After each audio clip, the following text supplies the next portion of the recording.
Good noon. I just went out of bed.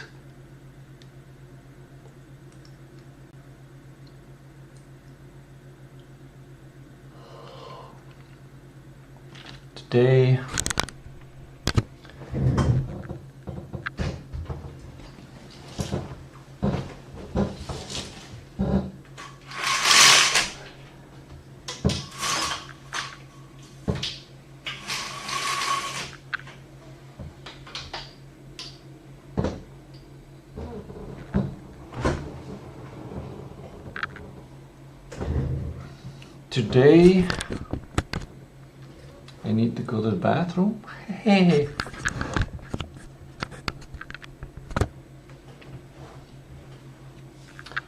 Not sure what I'm gonna do exactly today, but I decided I'm gonna start streaming anyway. Like it's a natural thing to do or something. And I'll start by sharing it.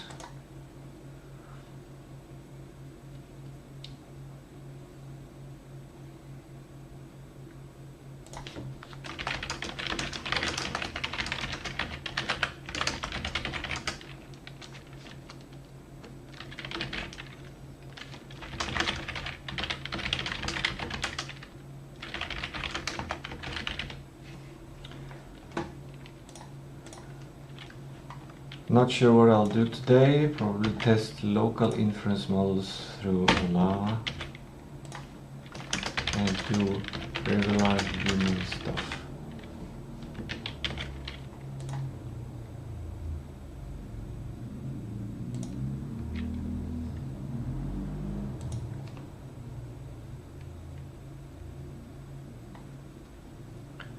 And then we're also gonna share it X.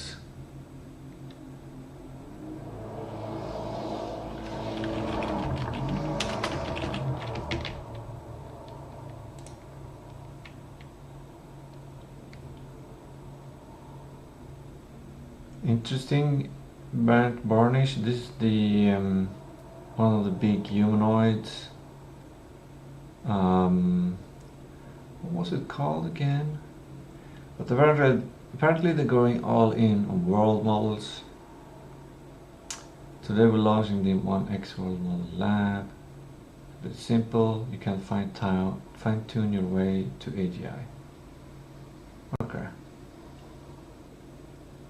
And you definitely can't fine-tune your way to robots that can operate in the physical world.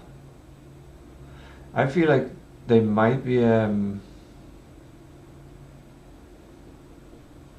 surely they must have used world models to train the moving of this robot. Let's just get clear on world model. Let's ask Grok here. 1X Tech launched the World Model Lab to build large-scale embodied foundation models for humanoid robots, focusing on pre-training that captures space, motion, physics, causality, and affordance from web, media, egocentric videos. Egocentric videos? Is that when you film yourself? Simulations and robot data. Am I doing an egocentric video now? For sure I must be doing that. CEO Bernd Bornick contends fine-tuning vision language action models cannot achieve AGI or reliable physical operation, instead betting on a data flywheel where robots collect real-world data to iteratively improve world models and autonomy. The company hired Sam Sinha from Luma AI as head of world models and is recruiting experts in pre-training video models, robotics and RL, aligning with plans to ship 20,000 Neo, that's the name of the robot, Neo humanoids in 2026. Really? 2026? Did he say that? For rapid iteration and data advantage. I'm guessing flywheel means you create something of big momentum, and then you keep increasing the momentum, and then you use it. Almost like a leverage thing, but not leverage. Not compounding, but creating a growing foundation, I guess. The data flywheel is a self-reinforcing virtuous cycle or feedback loop where deploying AI systems, especially robots, generates more and better data which improves the underlying models, leading to superior performance, more deployments or usage, and even more. Yeah, this is interesting. Okay, that's I had a different name on this. I called it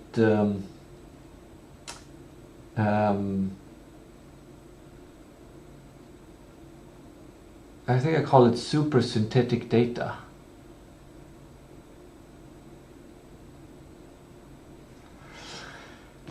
Where the idea is that the AI creates synthetic data which is super in the sense that it is more useful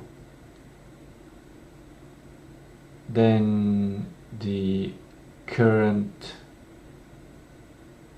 available data that it can train on. I guess it's more connected to reasoning though, super synthetic data. Because it's the idea that I had was that if AI can learn one thing and another thing and learn to reason, then it can use these pieces of information, which are natural data, I guess, or non-synthetic data, to get a new piece of truth that is synthetic data but still is true and not a hallucination. So this is similar, but this is not about...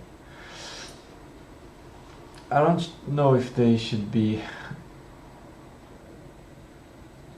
combined or not. They might be slightly different in meaning. But okay, the data flywheel, self-reinforcing virtuous cycle.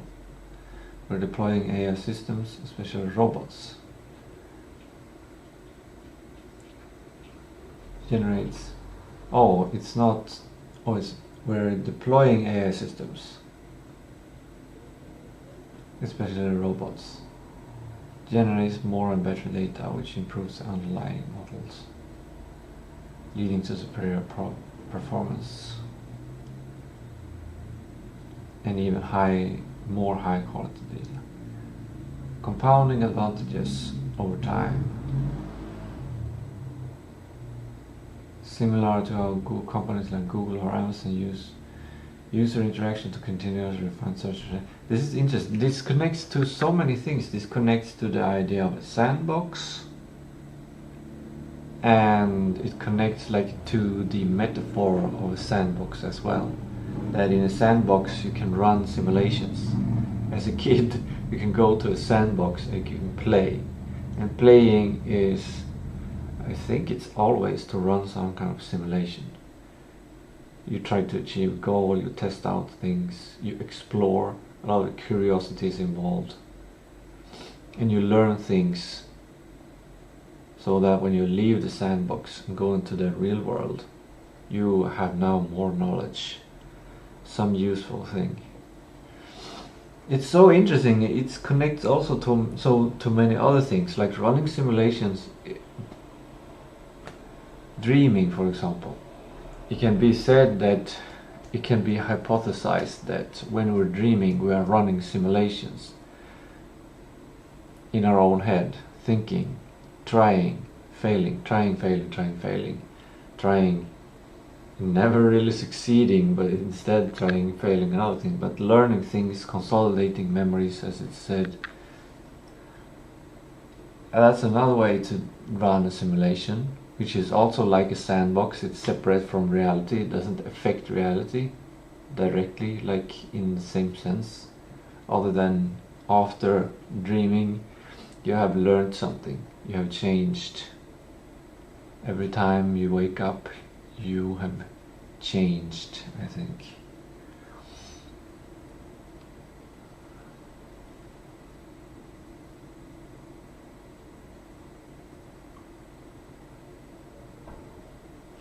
Okay.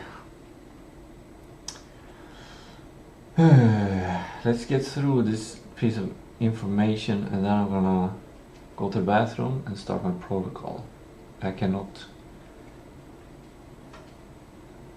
Or maybe I should do it reverse. Maybe my protocol is more important than reading this. The habit of starting the protocol should be probably prioritized, especially when creating a habit, so the habit doesn't get, what was the word? Contaminated. So, yeah. But you can sit here and read if you want.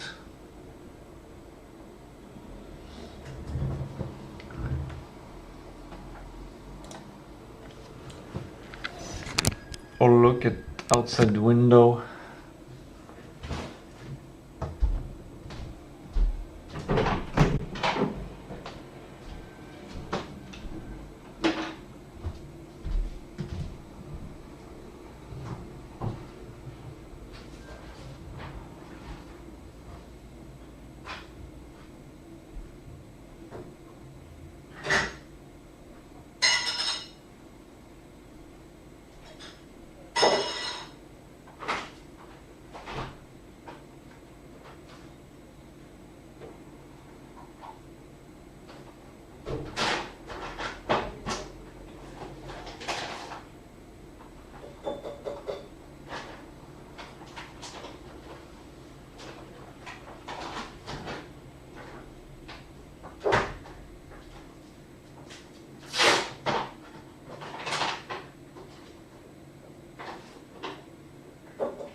It doesn't taste good, but it also doesn't taste super bad.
I'm back.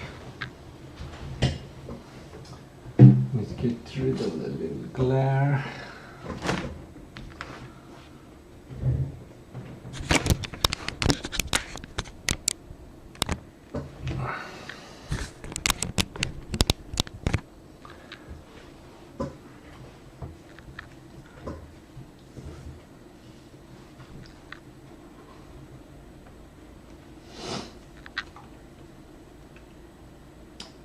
Okay, this is interesting, but also, okay, yeah, it's necessary. It's necessary to understand. World models. Okay, why are they aiming for world models?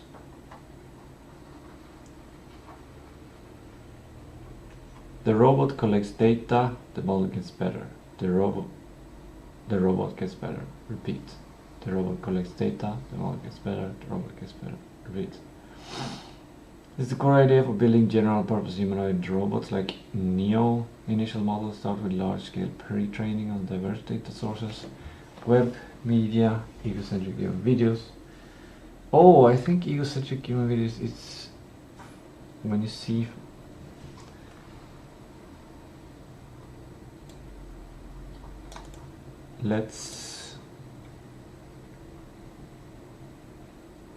right, egocentric vision, first person vision. So it should be first person view. Okay, interesting.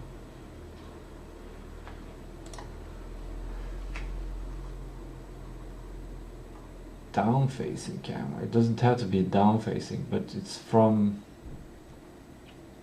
I guess it makes it easy to see. That connects to the idea of gathering data from people who are cleaning.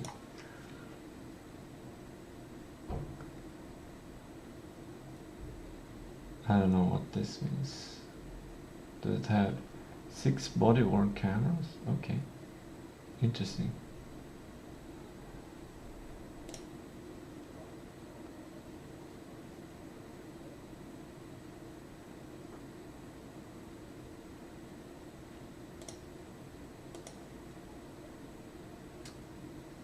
They seem to be fighting.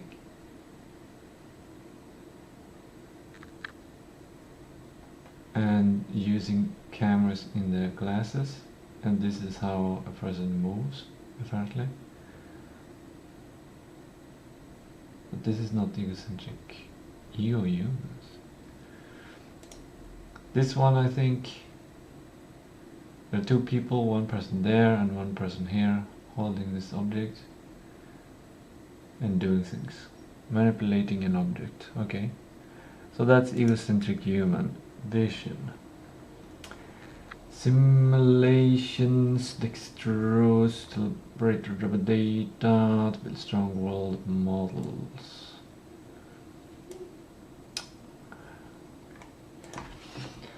What is a world model? Because the model, it could refer to an AI model, or it could refer to a kind of simulation space, a model of the world. But I don't know if the simulation needs is, and what does it mean to go all in on world models as opposed to not going all in on world models? Like, doesn't every AI model have a world model? World model in AI, especially robotics and embodied intelligence, is an internal predictive representation of how the world works. Okay, it's inside the AI model. It allows an AI system to understand, simulate, and anticipate the dynamics of its environment, including physics, causality, object interactions, Motion, spatial relationships, and affordance. What actions are possible with objects? Think of it like a human mental simulation. Before pick up a fragile glass, you intuitively simulate what will happen if you grip too hard or tilt it. A world model gives AI this ability by learning to predict future states from current observations and potential actions. I still don't understand how this differs from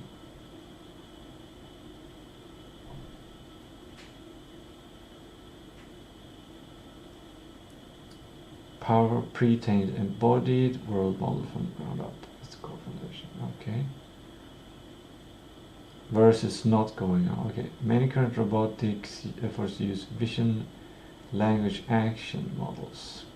Start with a strong pre-trained vision language model, like from internet scale image text data. Add an action prediction head. Okay.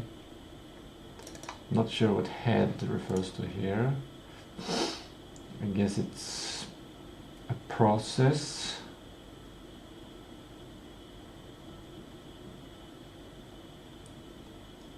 And it can have several heads of action prediction or something else.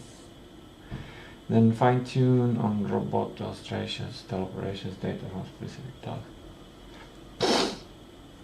Leverages existing powerful language vision capabilities, can show quick results on narrow tasks with relatively less data, relies on wrappers or auxiliary objectives to add some special physical reason. Limitations: VLM, visual language action.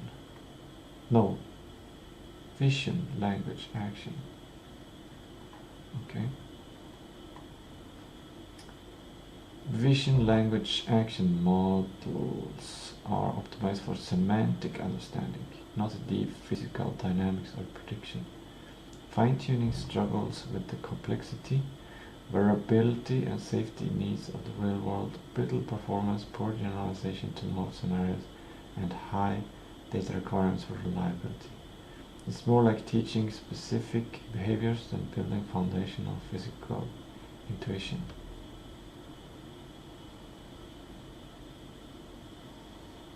Huh?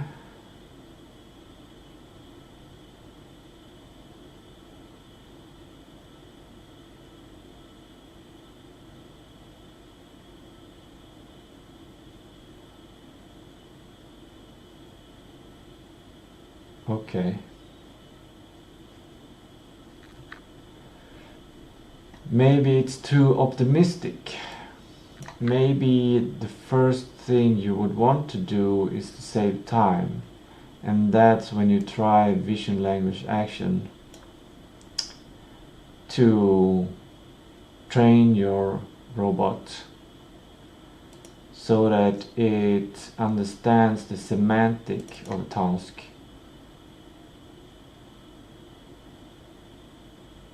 to do a behavior, but this kind of shortcut doesn't work, and the robot needs deep physical dynamics and prediction, which create a foundational physical intuition. And then upon that, you can start to learn semantic understanding. Maybe something like that. Not all in on the world models. Treat physical robotics as an extension of language vision models via fine-tuning, pragmatic but potentially limited for general autonomy. All in on world models. Build a strong general predictive engine of the physical world first, then use it for planning actions. This is seen as essential for scalable, robust, embodied AGI. I'm talking about AGI. Paired with real-world data flywheels for continuous improvement. Okay. This debate reflects a broader shift in AI toward embodied intelligence, where understanding the physical world, not just text images, is the next major frontier. Cool?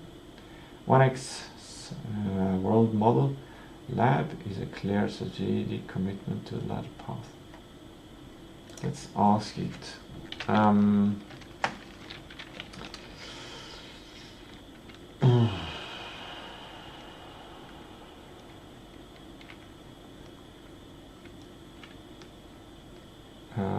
Going with the visual language action path seems like it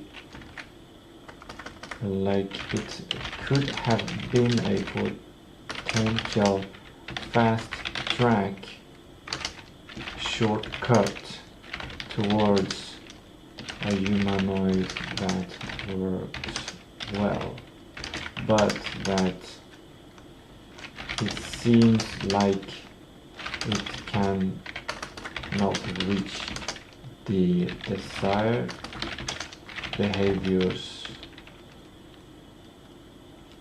and it needs fundamental physical understanding, and that in turn leads to the reasoning that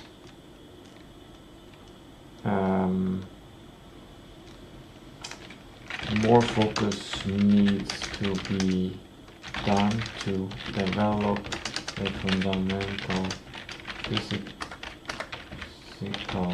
understanding. Wait, did I just repeat myself?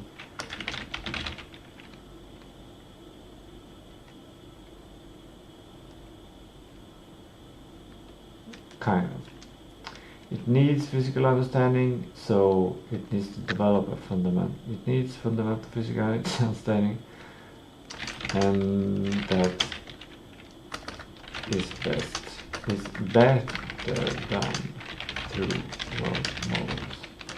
But later on, the VLA or the principles of language can still be used together with the it needs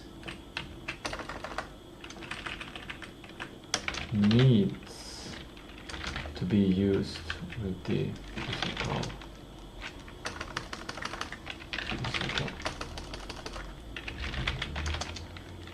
foundation. Is that correct?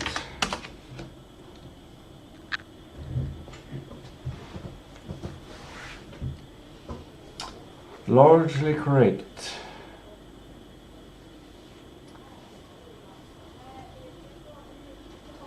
Yeah, it's business. You want to take the shortest route to success, so you try the shortest route to success. That might work.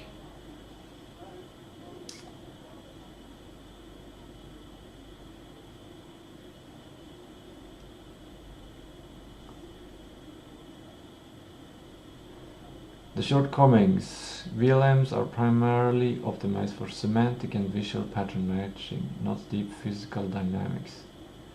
They often require massive amounts of expensive robot data to achieve basic reliability in the real world. Performance can be brittle in novel situations, with poor generalization to new objects, lighting, physics edge cases, or long horizon tasks.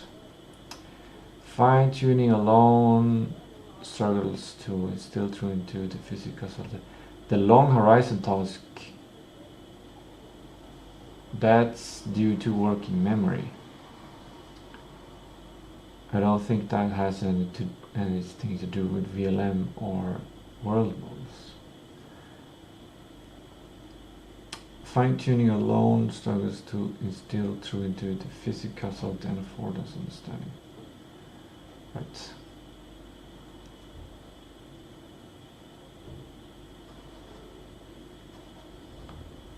World models are pre-trained to predict and simulate the physical world. Future states, motion, object interactions, physics, causality, and scale. After using video generation or latent prediction objectives on diverse data, web video, egocentric views, simulations, robot data. This builds a stronger foundational intuitive physics engine before task-specific training. The bet is that this leads to better generalization, robustness, and sample efficiency in the real world. 1x explicitly states their 1xWM world model derives action from text conditioned video prediction rather than direct VLA style mapping.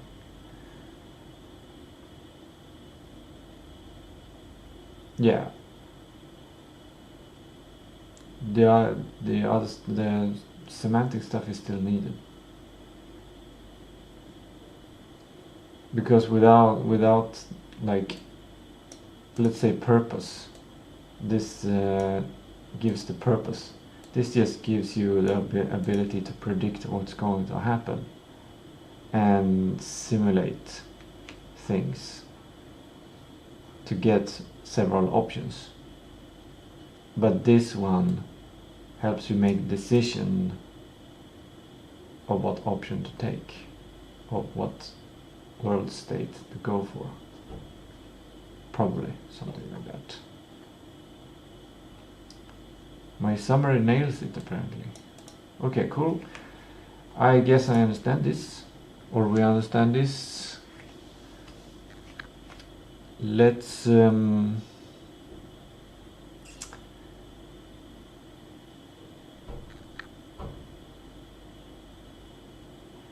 leave this site.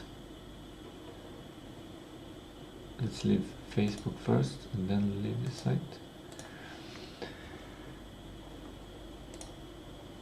What are we gonna do today? I slept kind of good.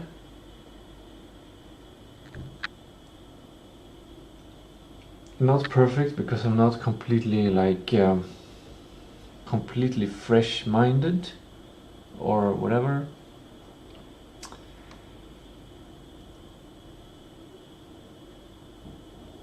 I've been streaming for 48 minutes and now I'm gonna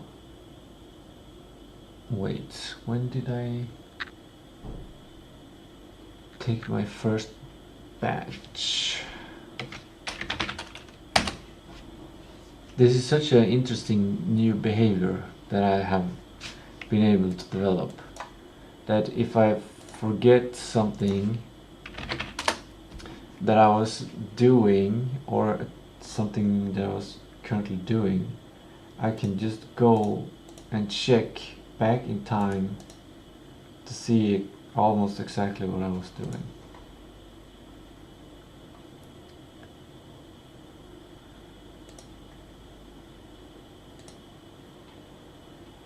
Right for the toilet.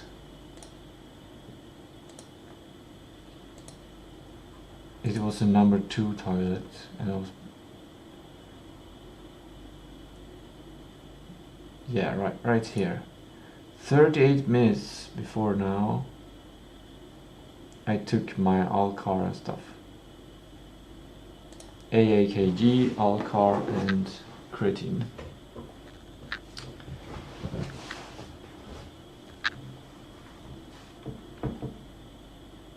And 90 minutes after this, let's say 40 minutes, then there's 50 minutes left. From 13:30 plus 50 minutes, that is 20 past 14. That's when I will drink my matcha. I'm gonna just write down matcha. 20 past 2 matcha.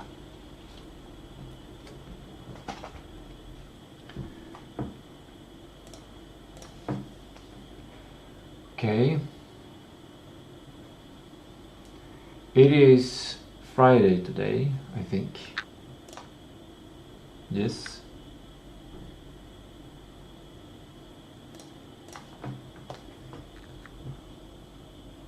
And I'm going to do a kind of transition,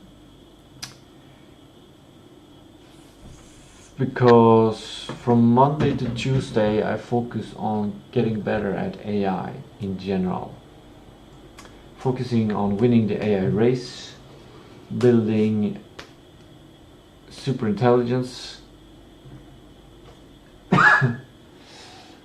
and on Friday, Saturday, Sunday I focus on my game, because the game also needs work, but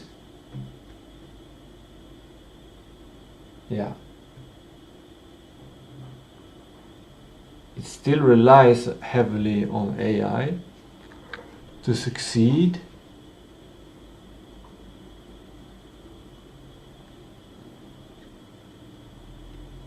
But it becomes more practical. It becomes a practical use case.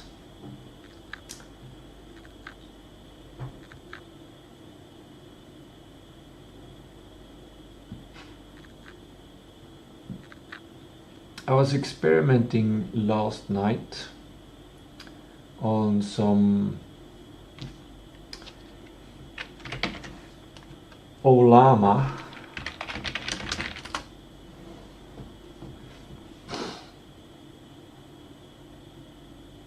I didn't get anything to work, but here's a list of the models I installed, and I think my system could not handle Llama 3.1 latest. It might be able to handle Llama 3.2:3b. I don't know. And what I was thinking of maybe doing today is to learn more about what kind of models I can run locally. So it becomes easier for me to kind of heuristically make some rough decisions and get an intuitive understanding on what I can achieve with my hardware limitations here and what I need to scrap.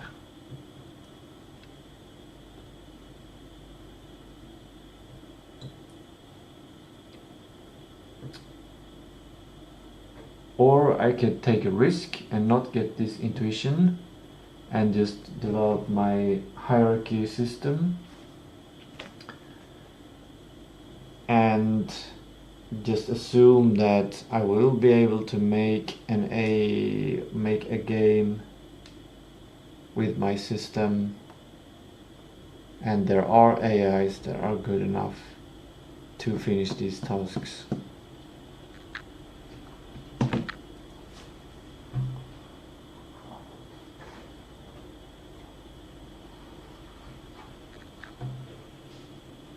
That would be the business shortcut, I think, to just try it, because yeah. Or I could start playing with some models and get a feeling of what's possible, and just get a feeling of the models first. I kind of think that's necessary,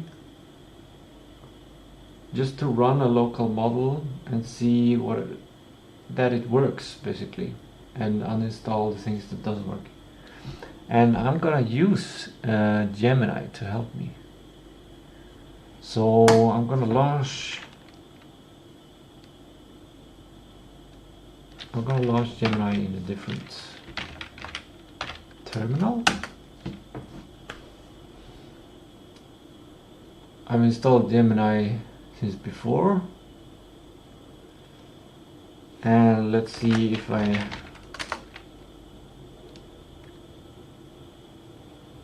90% used of Flash. Resets 12 p.m. 30 p.m. in 22 hours. Then I can start to use Flash preview. Right now I can use flashlight, Gemini 3.1. I want to see, is it flashlight preview? Oh, it's the same one. This flashlight. I can either use flashlight preview or 2.5 flashlight. Okay, and I'm using flashlight now. This one worked good yesterday to install some of the models.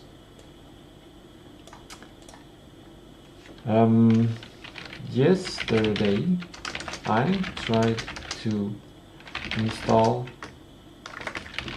and run Llama 3.1, and it seems like my system could not handle it. The program froze.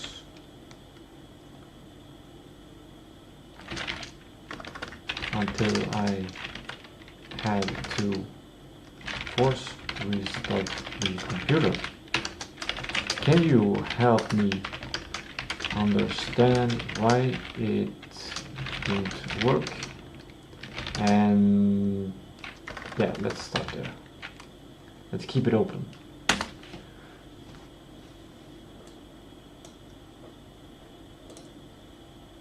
And it can run this command.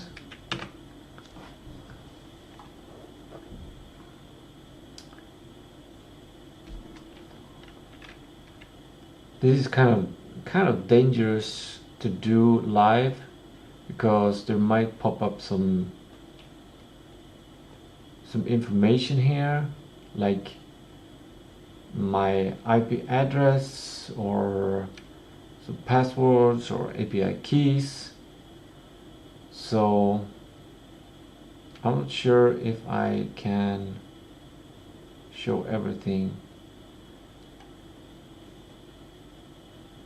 So I'm not gonna show anything of that right now. But you saw what I started to do.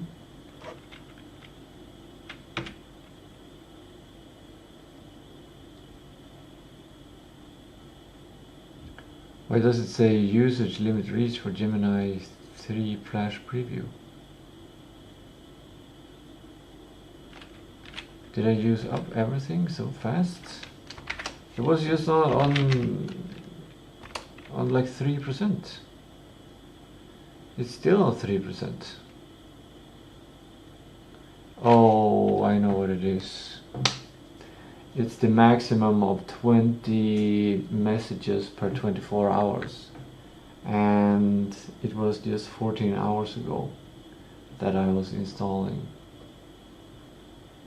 I see. Okay, then we'll have to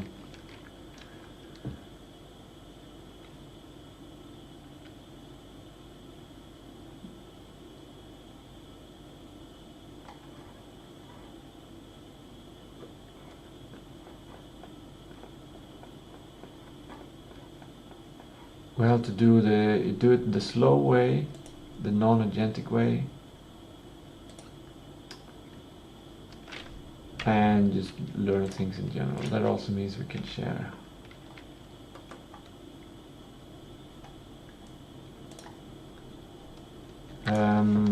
Let's go to ChatGPT and see.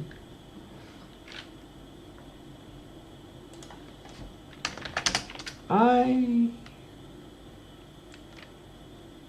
tried to use Llama 3.1, which right on my system, but my system froze and I had to force restart the computer. Can you help me understand the requirements of models in general and help me get an intuitive sense? Get me some practical tools to understand and sort models into what I can run locally and what models I should avoid for this system. Ask me clarifying questions and you can give me commands to run. I use Ubuntu to get information of the system.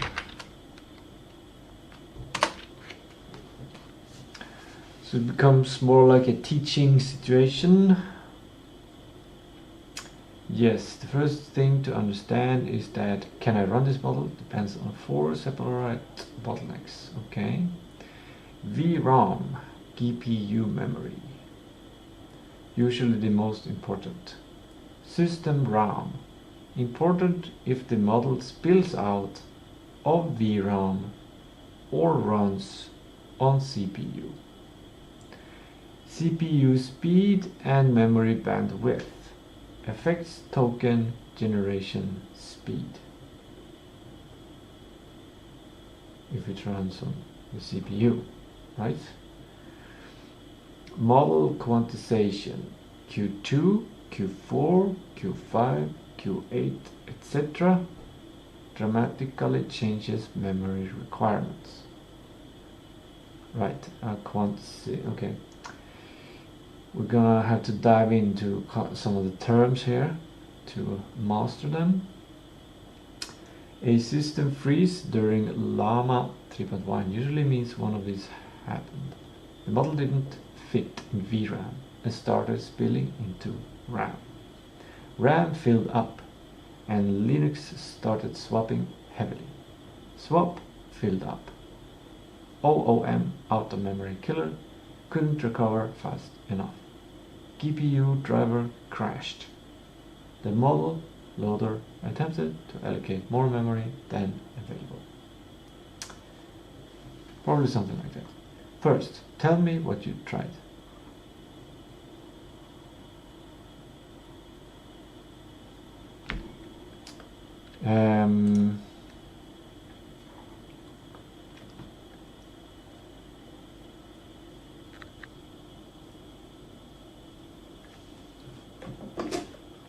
Let's do it talking. Then I can listen to good music. Ooh, that makes me happy. I'm developing, by streaming this, there's some kind of, I'm developing a cure to ADHD because I'm able to go to YouTube and break my habit of start looking at the thumbnails.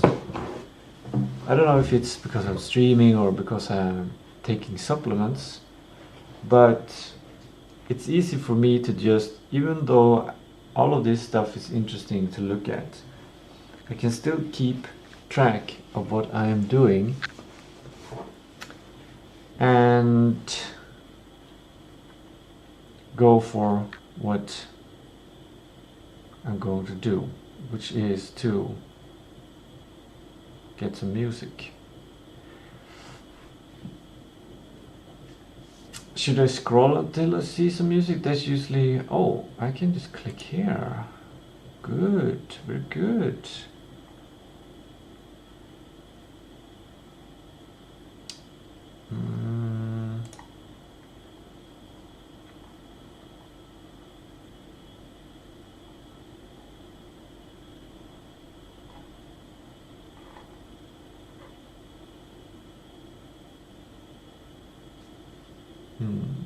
They all have slightly different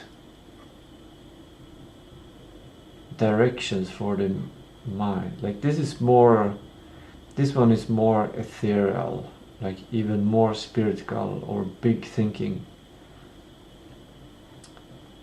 And this one is more like you are focusing on your little parts, your little plane, and you're exploring. And then I can't even, this one is like you're building super intelligence, and it's kind of, what's it called, scary, ominous or something like that. This one has a real 70s style, like, or some, like 2001: A Space Odyssey. I get the feeling, at least from the design here. So let's see what kind of mood, what kind of direction I want to go. I'm looking at learning stuff. I just felt like this one would be the right one. I don't know why. Let me share you a couple of seconds of this.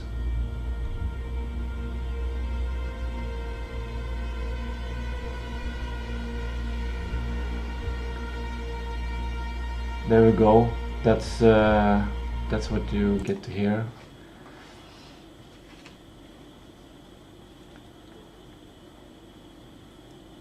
And let's see if we can start talking.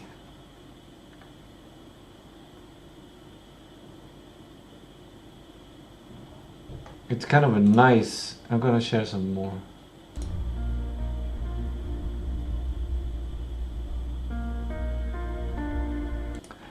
It's kind of a nice, kind of, you know, kind of peaceful backyard morning, green grass in a suburban area or something.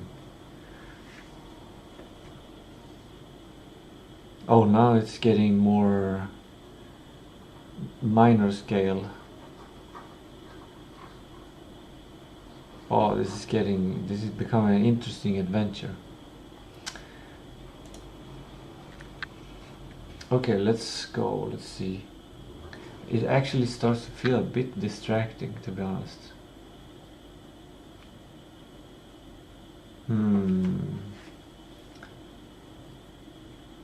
I feel like it's pulling me in a different direction than I'm going with this.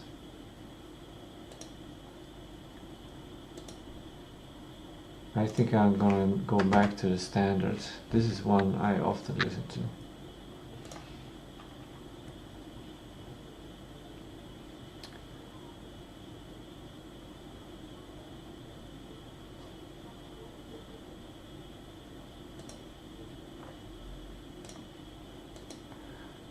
This is my headset microphone.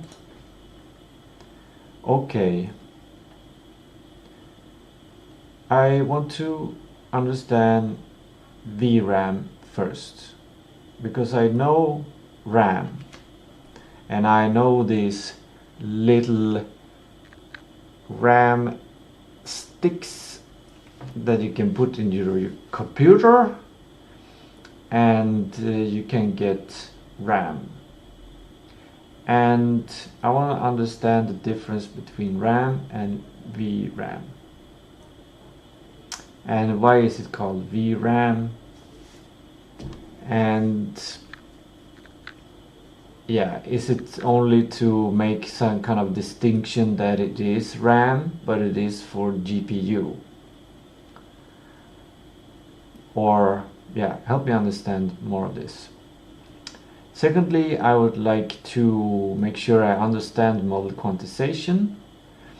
From what I have learned before, it is about taking a model and kind of compressing it to get slightly less accuracy, but keeping the general accuracy.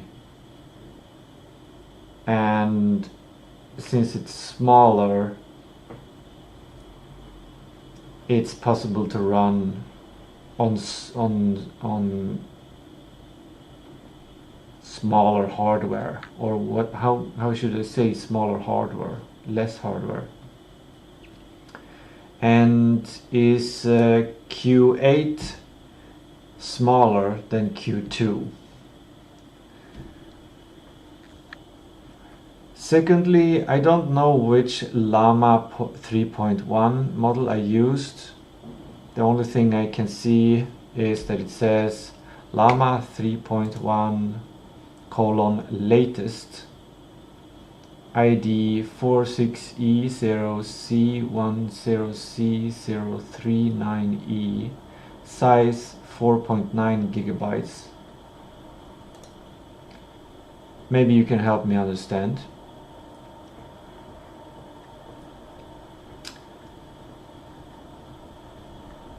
I am using Ollama as the software.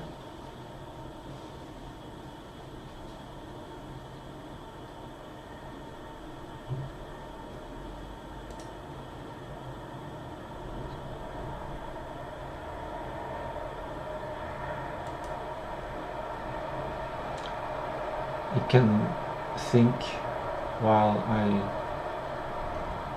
do this other stuff.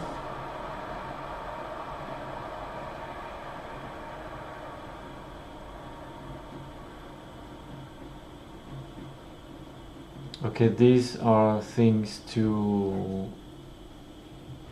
get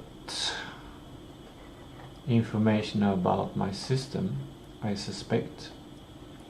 Now let's do them one by one. It's a learning experience.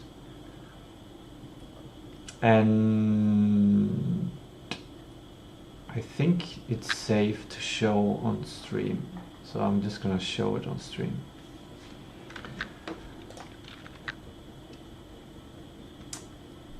Let's put this one here and this one here. Get rid of that side panel and then get some information about the CPU.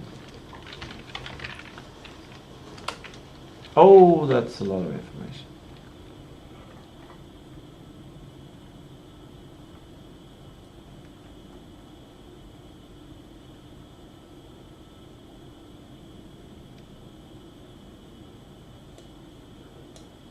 I think this is enough. Like, this probably contains 90% of the information.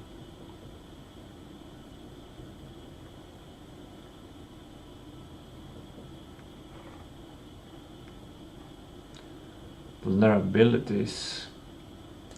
Maybe it's bad to show this through the internet, but I'm gonna take the risk. I don't know if it wants to know all of this information. Okay, I'm just gonna continue with the... There's the ROM. I'm guessing, I want this quick answer. What is ROM swap? Storage, okay. Yeah, it's on my SSD. Yeah. I just had to repeat that. Total 15. Okay. NVIDIA SME.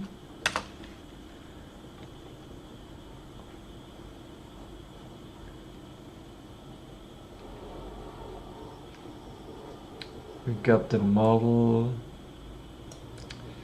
Got the persistence and power usage. Okay. Perform. Oh, that's part of the name.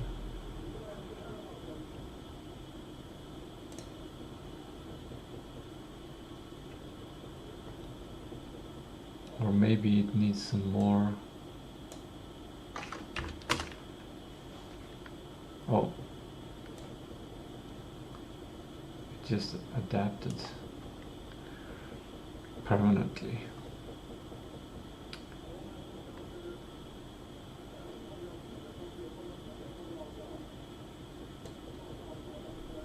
Indeed, it has 6 GB. I'm guessing VRAM. LS PCI. Grep VGA. I don't know what LSPCI is. Ah, it must be PCI slots. Right, I got the internal graphics card and the external one. If I want to really optimize system, I can make sure I use both the CPU, the internal graphics card, and the external graphics card to run models at the same time in parallel. That would be interesting. I don't think I use this at all. I might be Yes, I actually do use it. For an old VGA screen. This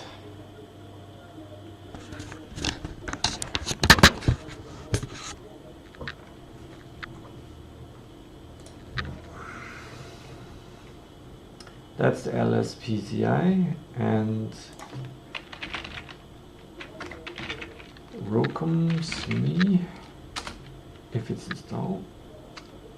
It is not installed.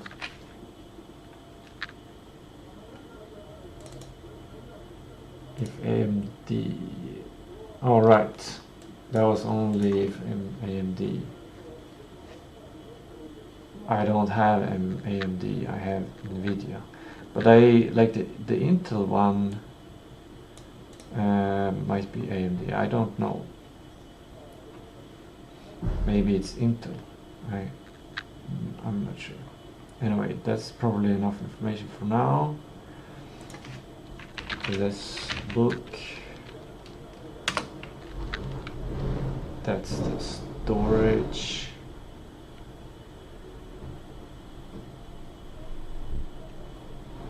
And a bunch of installed stuff.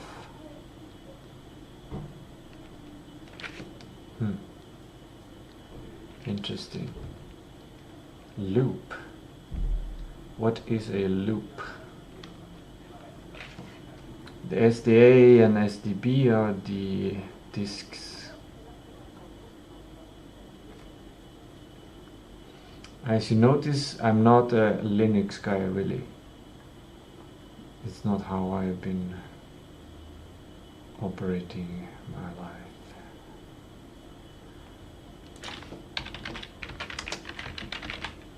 My knee is hurting from just jumping up and down. I think I overexerted the the ligaments that connect my knee, and I was actually afraid yesterday that doing the army training would exert the knee on this, you know, the when you use your legs to bow down or whatever. I didn't have any problems, and I took it quite easy, but I think it's important to let it rest. I think they have taken a lot of damage since I did that double training with both the aerobics and the tough it wasn't really yoga, but the other one. Didn't I check swap before? 4 gigabytes of swap. Is that the same as up here? 4 gigabytes of swap, yeah. Redundant. Practical model sizing rule. GGUF.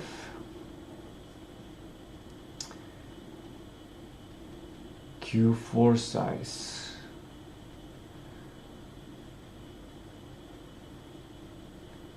These are parameters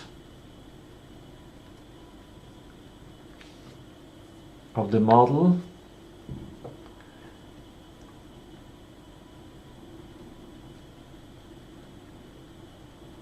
I guess I have to wait. That's the model size, the Q4 size. Why?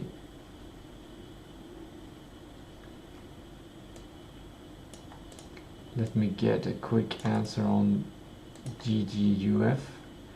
Generalized GPU fused format.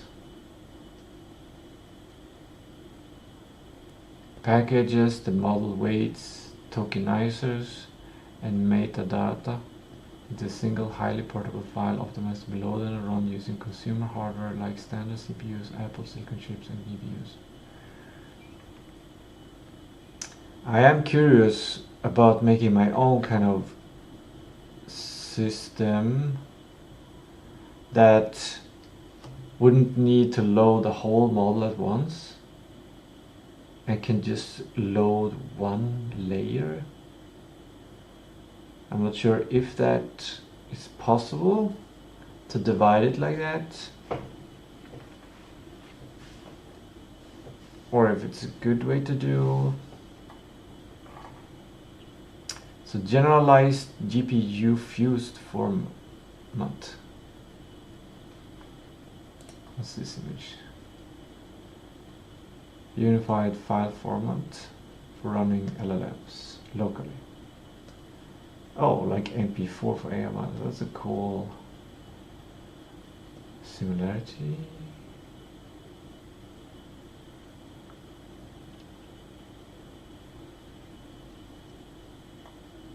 Okay.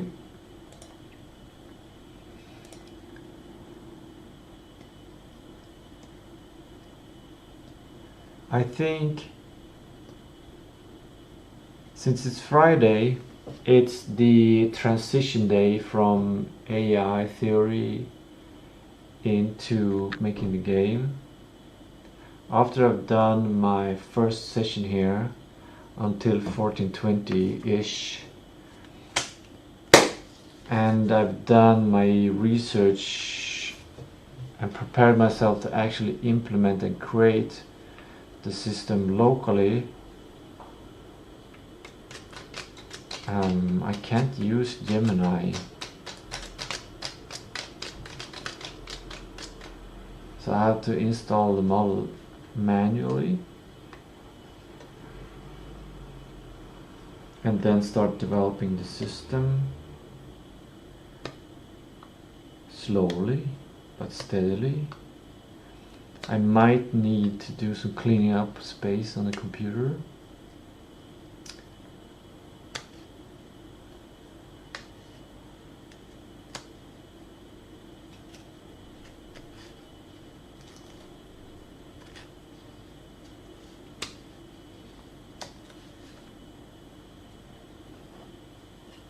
And change the music to not be this space music and instead be adventure detective music. It won't matter for you though.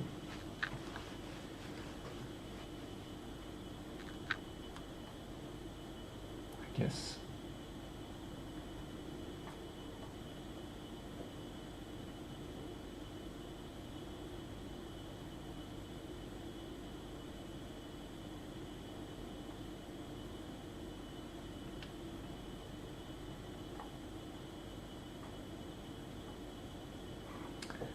So I'm gonna trying to get an intuitive understanding of this and then send this information to the ChatGPT to verify my suspicions. So like this is just the size of the Q4 size of this kind of model. I don't know how I would use this. Does it have to fit in memory? Because then I can only get 7 billion, 8 billion parameters models, which probably is reasonable, probably makes sense. Then I can remember these kinds of numbers, 7 billion, 8 billion, and 4 to 6 gigabytes, safe to run, and see if that's enough to make everything that I need to make for the game. But there is a plan B. When a local model cannot handle it, I will outsource the work to a data center model. What do you call it? A non-local model. I call it a data center model because it requires requires better hardware. Anyway, 7 to 8 billion is what I suspect would work. Very rough hardware guide, 16 GB RAM, safe 378, maybe 13 billion. Well, if you have 16 GB of RAM, why wouldn't you be able to load 10 GB of RAM? Avoid 70 billion plus. Yeah. But it doesn't say avoid 32 billion. And that's still much more than, that's 18 gigabytes. I guess it uses up VRAM for 16, and then 2 gigabytes goes to RAM for CPU. Or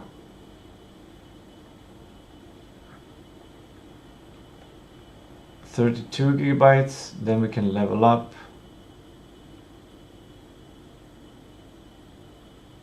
to 32 billion, which is 18 to 22.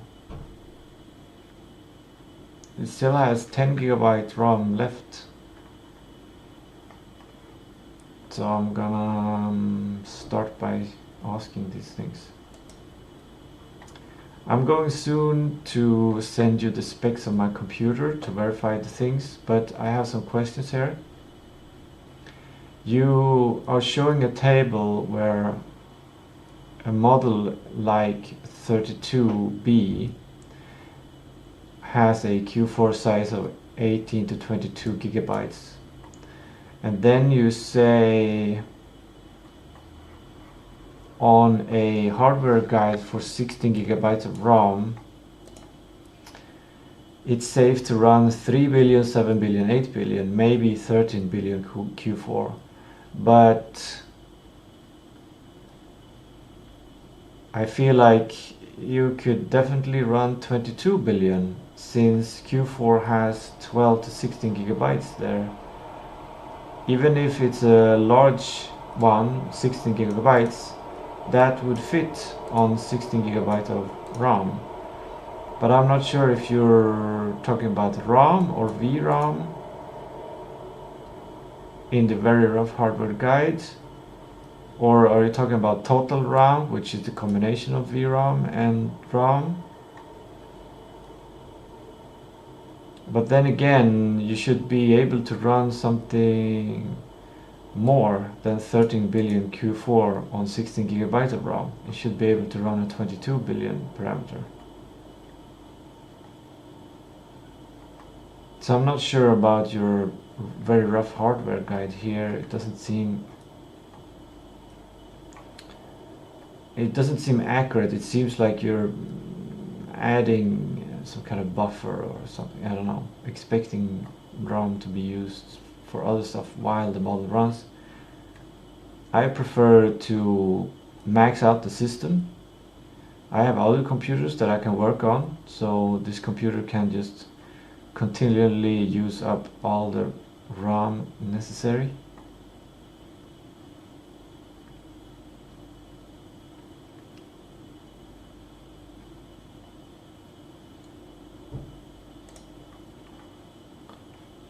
This is interesting, useful mental model.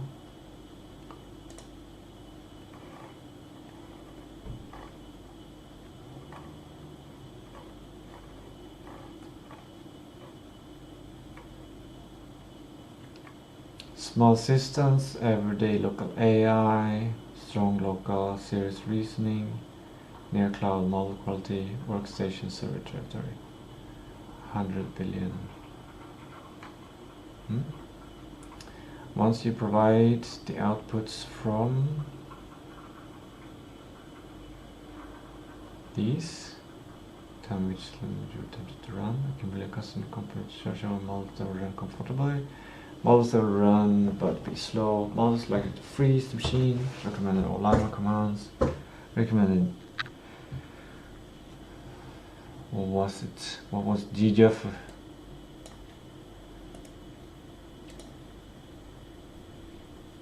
GPT generated unified format. GPT generated unified format. I'm not gonna remember that, but it's the format. Conversations.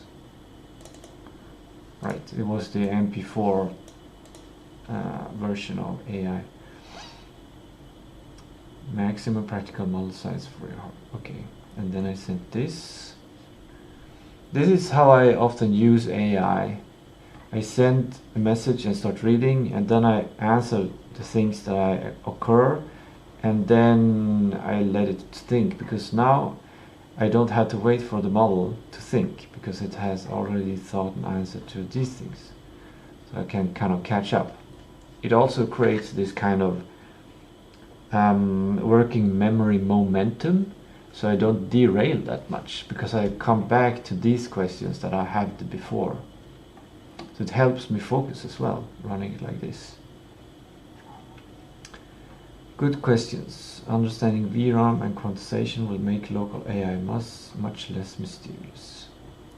RAM versus VRAM. You already know RAM. Random access memory. Computer general working memory. CPU reads and writes to it constantly. You open a browser, game, AI model, data is loaded to RAM. VRAM is essentially RAM attached directly to the GPU instead of the CPU. Yeah. Oh, video. It's not virtual. It's video RAM. It's video RAM. Video RAM. Video RAM. That makes sense. Video RAM.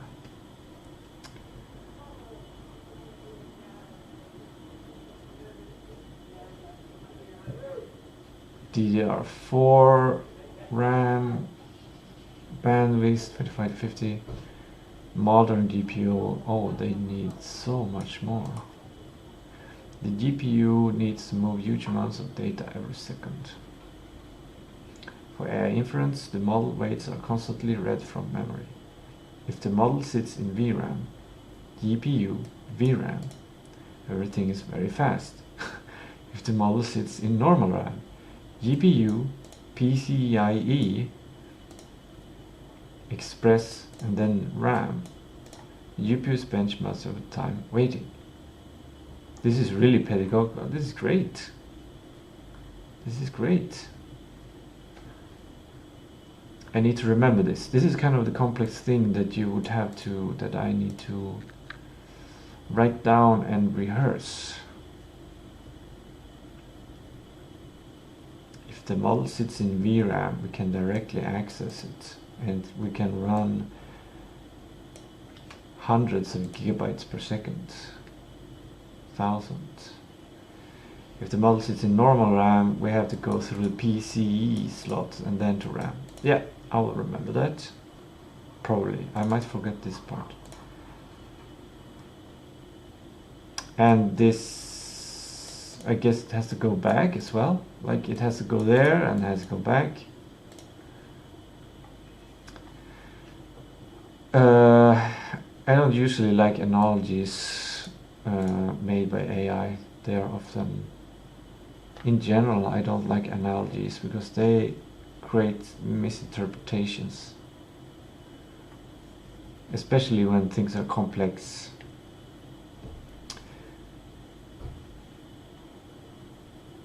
What office worker, filing cabinet next to desk? GPU is a factory with 1,000 workers. VRAM giant warehouse attached directly to the factory. Factory can process enormous amounts of material, but only if the warehouse is attached. It's kind of a good analogy, I think.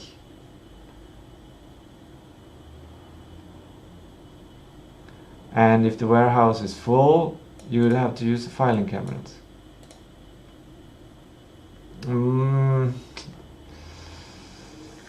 But it's not really... That's where the metaphor breaks. Because I have 15 gigabytes of RAM. And that is, I think it's basically the same amount. It's more than my VRAM.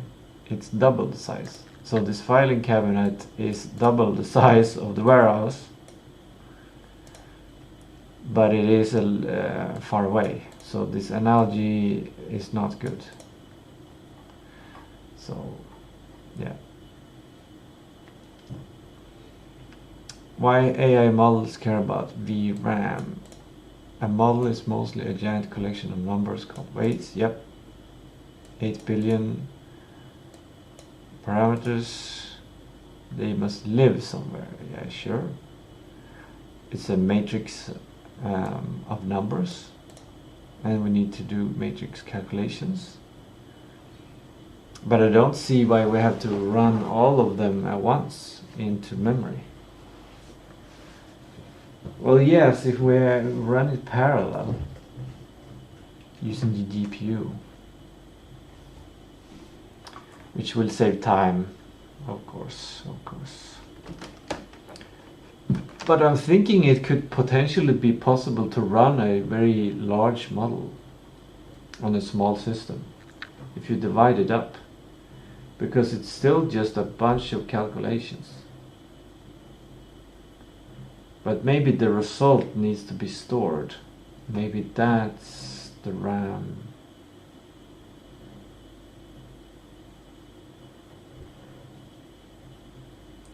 But it should be possible to use swap.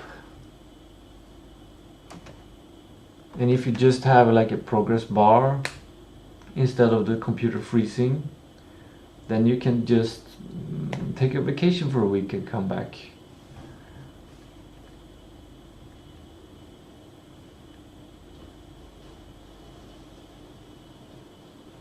But maybe that's where it falls, because then it's better to pay a couple of bucks to get access to a cloud model. I guess that's the name, not data center model, but a cloud model. Or what did they say? Near cloud model, workstation, server territory, server model. Let's check ChatGPT for a second. ChatGPT parameters.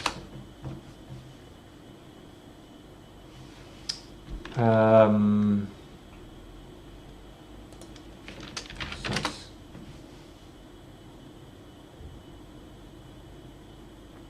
Trillion, it's up in the trillion. Okay. Only activates 20 billion parameters per token. 200 billion. Okay. 200 billion.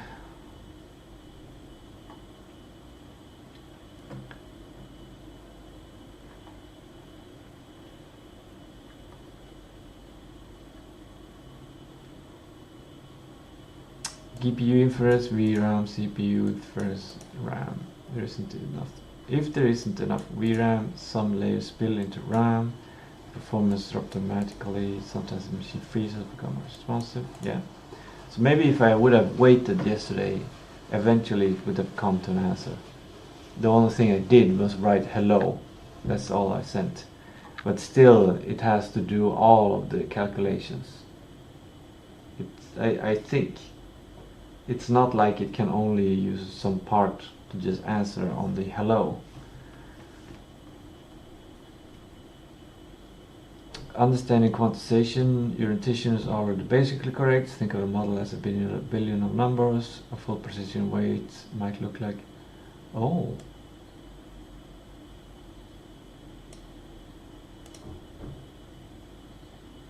Oh, you just remove the decimals?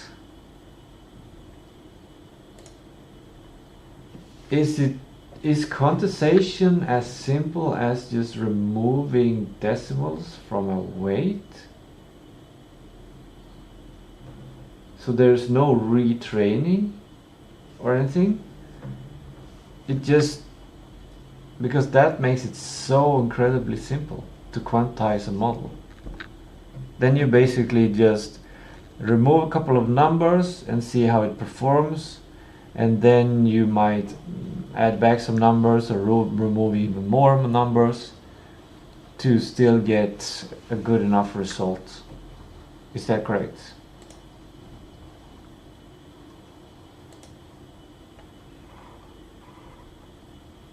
The negative part of doing my system where I'm asking about things and then is that I have to come with more context, because I'm not asking on the direct message that came before, so I have to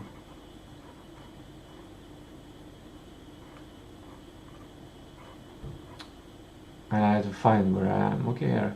Contestation. A model contains 1 billion numbers. If each uses 16 bits, it's larger. If it uses 8 bits, it's smaller. 4 bits is even smaller. Can still perform surprisingly well. What do Q2, Q4, Q8? Very roughly, Q2, smallest, lowest. Q3, small, better. Okay, it's the reverse. Q8, near original. Q8 is larger than Q, okay. Heavily compressed, slightly compressed.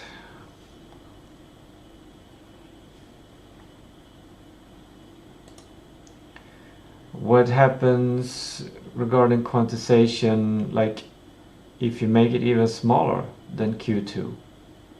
If you make it Q1 or Q0, Q-1, can you really connect quantization to a set of parameters, to a range of parameters, or is it connected to the model? So a Q2 of a 100 billion model is larger than a Q2 of a 10 million model.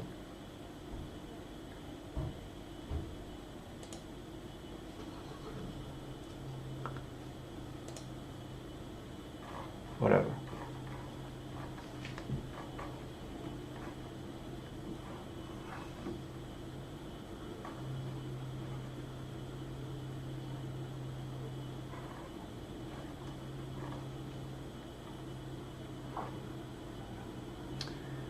Example with an 8 billion model. Hypothetical numbers. FP16, 16 gigabytes. Q8, 8, Q6, 6, Q4, 4, Q2, 2. Okay. That's a huge clue. Almost certainly 8 billion. That should work though, shouldn't it? Roughly Q4 quantization. Fluid bar is much larger than 49 gigabytes. Allow the not quantized version by default, so what you like RAM was approximately Llama 3.18 billion, Q4 quantization tilde 5 gigabytes, which is considered a fairly modeled local model. Right. I'm gonna need to send my data now, because this is confusing.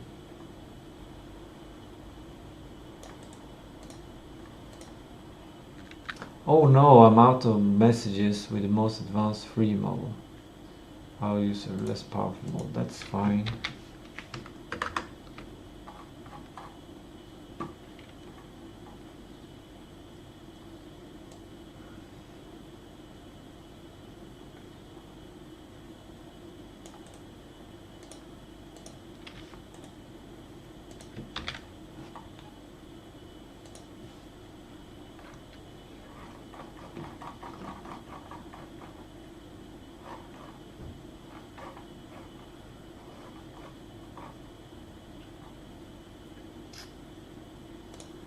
Okay.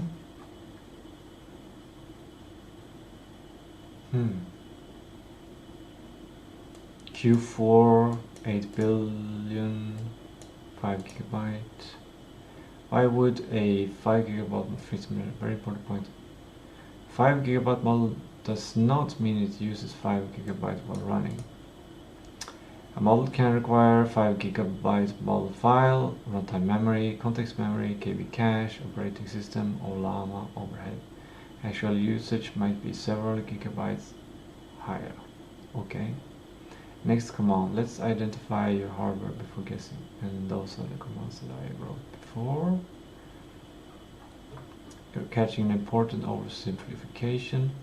There are actually 3 separate components that often get mixed together. Model file size, memory required to load the model, memory required to run inference. I see. ROM. Oh, it's misheard. The transcription didn't work.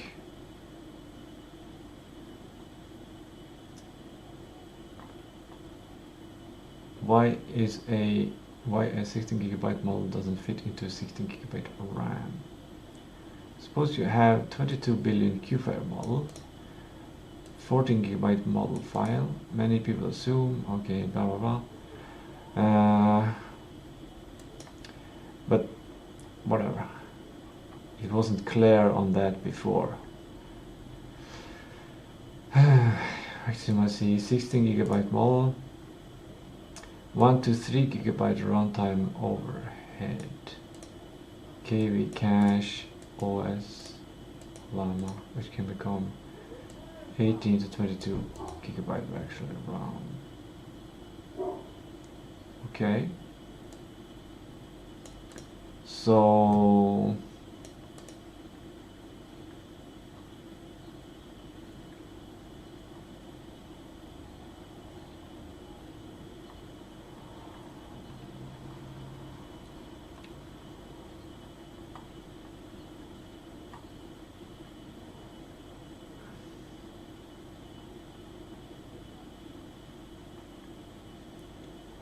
if this is correct, then it can't even load.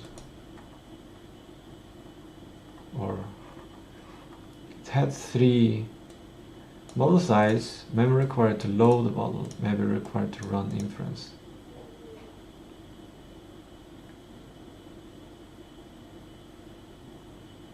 Why wouldn't 2 and 3 be the same?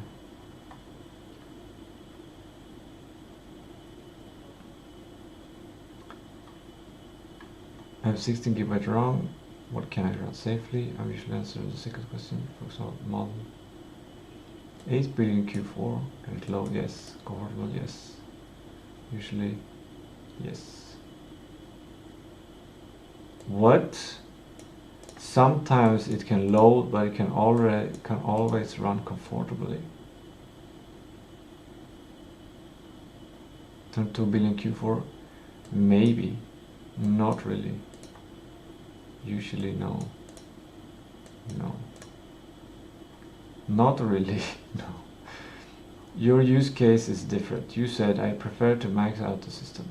That changes the answer. If your goal is use every available byte, except slowdowns, except swaps usage, except system becoming unresponsive, then the maximum runnable dollar is much larger. Okay.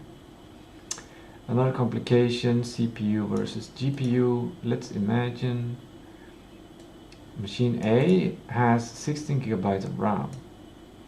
It has no GPU. A 22 billion Q4 model might barely fit.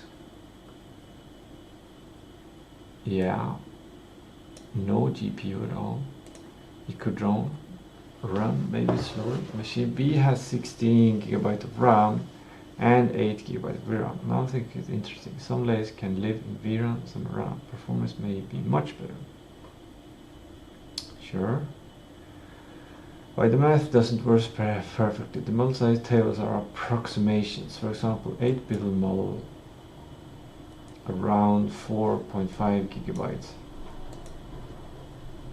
But why does it just have the one number? and not the loading number and the inference running number. Inference requires more than just storing weights, okay? Think of the model as weights plus temporary workspace plus context memory plus caches. Yeah. But those are 4 categories and not 3 categories. Model file size, memory required to load, memory required to run. So weights would be required to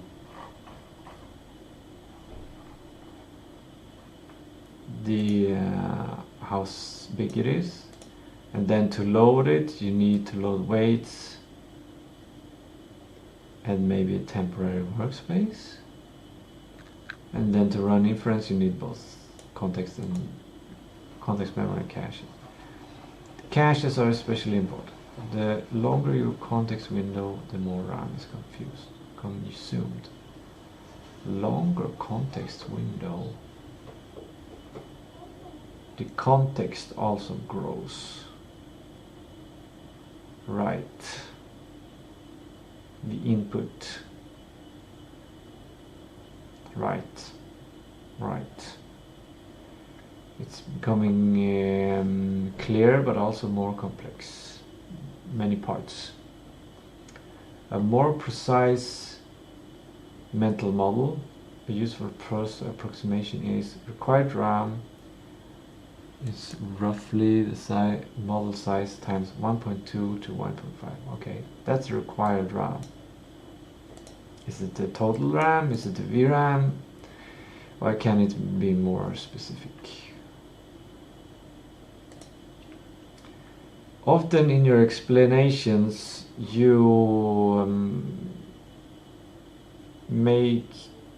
you don't include all of the information, which makes it more confusing. Like in a table where you list the model, then you list typical Q4, and that's in gigabytes. But I would also in tables for you to list the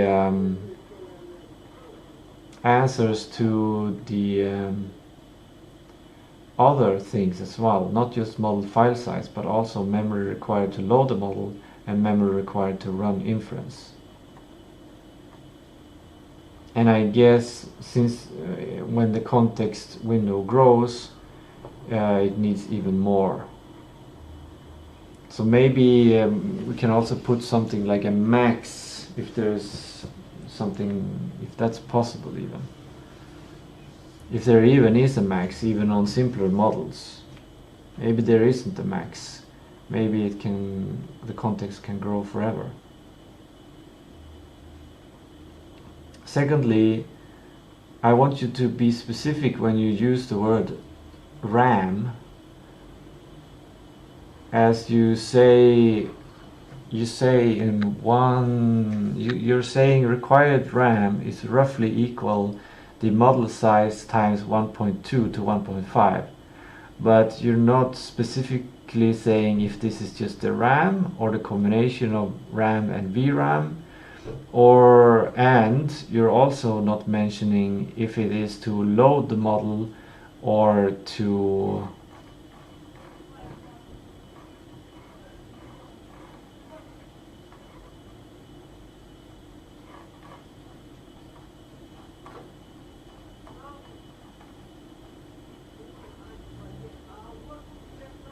run inference on the model, or if it's just a model size. So I need you to give more information, so these things are clear. So don't mix them up.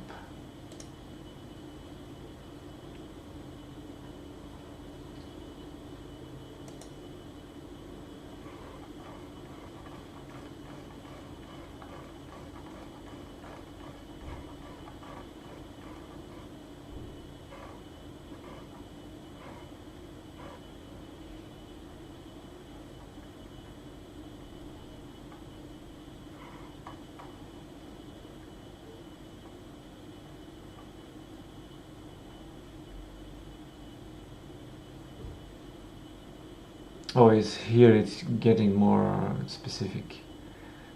An 8 billion model with Q4.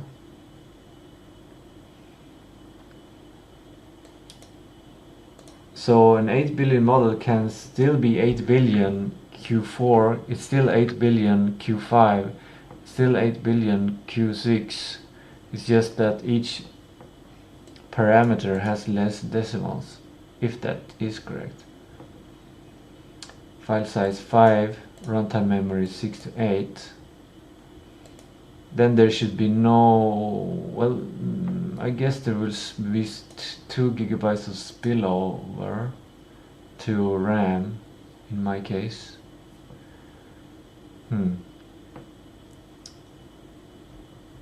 I need GPUs, I need computers. Does anyone want to give me computers? Or graphics cards, or server racks, or that would be great.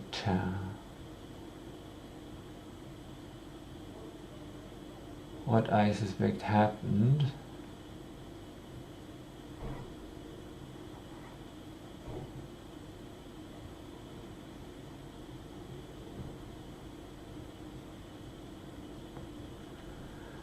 Since Olama reported this, you're almost certainly running an 8 billion Q4 variant. An 8 billion causes a freeze, and usually it's unusual unless one of these is true. Very little RAM installed.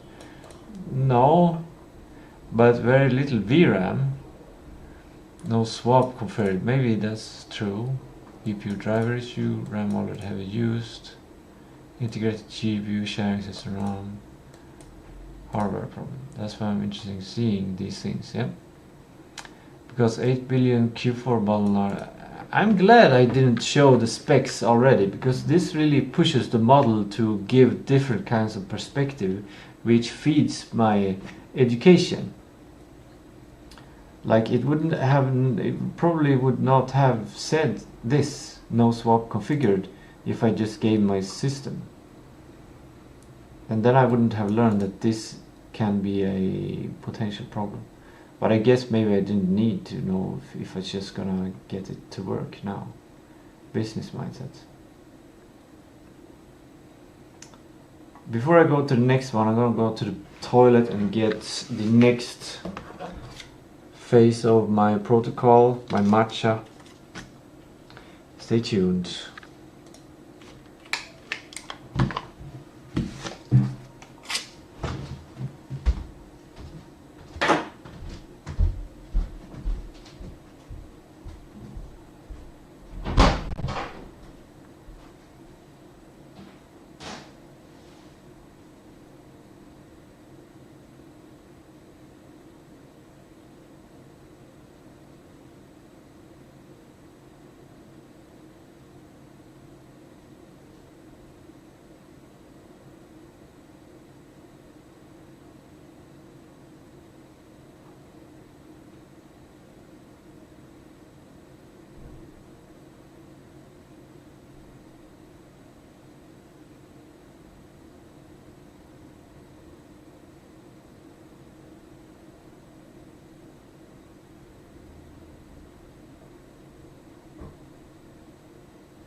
There we go. We have that. The alcar, the cacao, the Ayurvedic spices, I guess.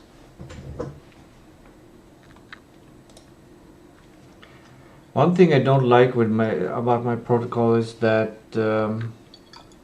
is the consumption of caffeine before I do yoga.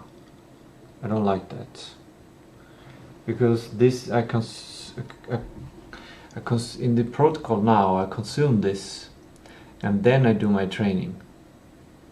And sometimes I do yoga, sometimes do regular training. So that's one thing I don't like.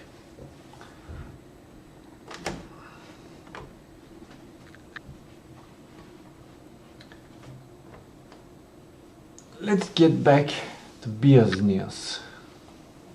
I just realized that my webcam is probably in the way for some information.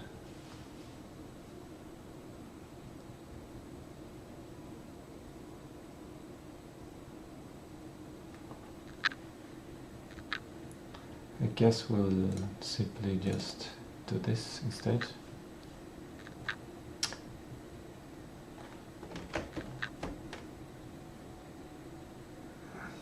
Oh, click here. Wow, that's a good feature.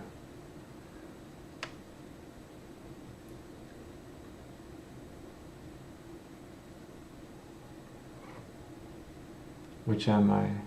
Okay. And what happens if I click them? I get... Cool. Wow, that's amazing. I don't have to scroll. Cool. Okay. Okay, it's not that simple apparently. It's a bit annoying because this is what ChatGPT just said that quantization was. The simplest way to think about quantization is indeed store weights with fewer bits of precision. However, modern quantization is usually more sophisticated than simply chopping off decimal places. The dAI version supposes ways that you could store instead. That's conceptual quantization. You reduce precision and save memory. What actually happens? Computers don't store weights at decimal numbers anyway. The weight is typically stored as a binary floating point number. Yeah? A quantization algorithm converts these floating point values into a smaller representation. For example, 0.12 blah blah blah become 37 inside a carefully chosen scale.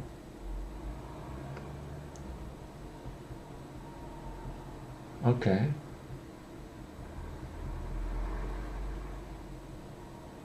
Then during inference, 37 times scale factor.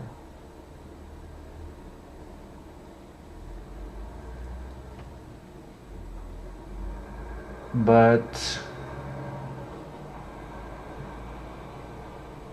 so it's easy to load in memory, but it's still hard to run inference. What's the point of loading a model if you're not going to run inference? So why not have the scale factor in here?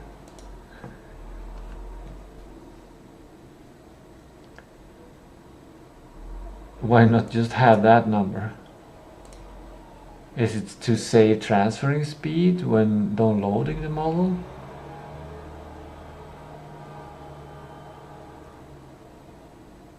Like instead of downloading 5 gigabytes, you would have to download 10 gigabytes? But is that really necessary?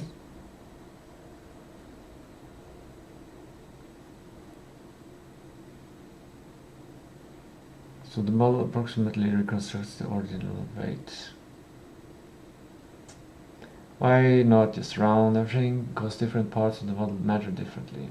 Imagine two weights 0.0001 and 1000.0. If you apply the same rounding rule to both, it may destroy important information, but the quantization algorithms therefore analyze blocks of weights, compute scaling factors, sometimes treat important weights differently, minimize overall error. Cool? This is why a good Q4 model can perform surprisingly close to the original. Right. Yep. Is there retraining?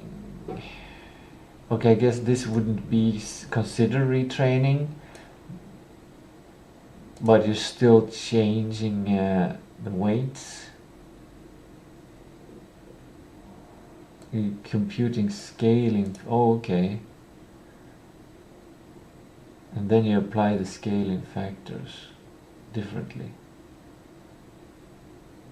Minimize overall error. But it's still a kind of training because you're still running and getting errors and then changing. But you're not changing the weights, you're changing the scaling factors instead, depending on errors. So you're still doing it's a kind of retraining, but it's like artificial training or something. I don't know, superficial training or. And I still don't get why we're okay. Maybe this is actually what I should be saying. Okay, let's dive in a bit on a bit more on quantization. I understand that it might treat weights differently if they are different in importance. I don't get why you would create a carefully chosen scale, so a decimal number like 0.1234567 might become 37, and then during inference basically making the decimal 0.123 by multiplying 37 with a scale factor. Why not just save the new weight to be 0.123, since we still, like, in order to run the model we still need to do the multiplication of the scale factor.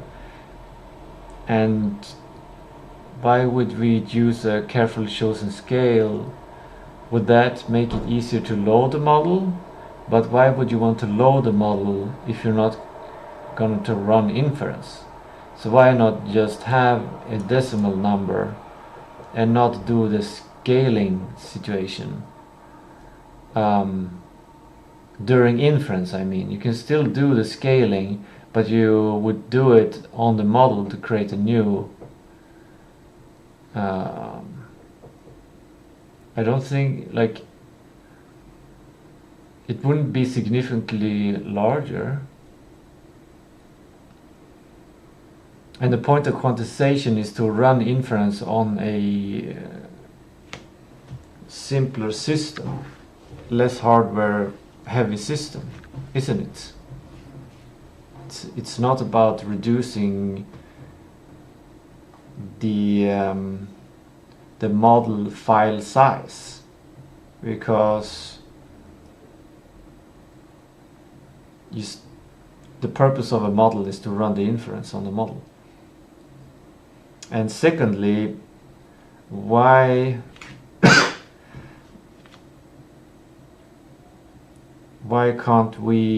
isn't it considered a form of retraining when doing quantization?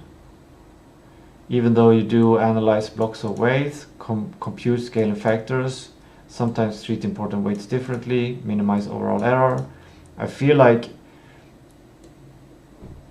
especially this last part, minimize overall error, means that we run inference on it, we get a result, we get an error message, and then we change scaling factors.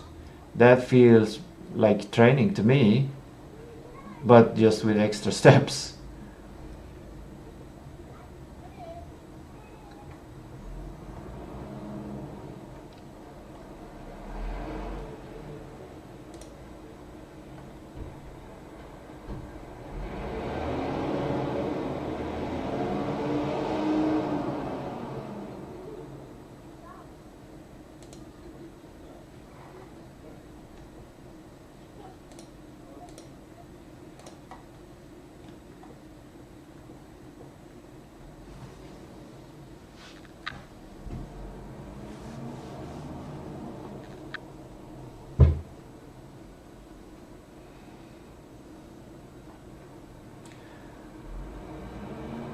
Okay, PTQ, post-training quantization.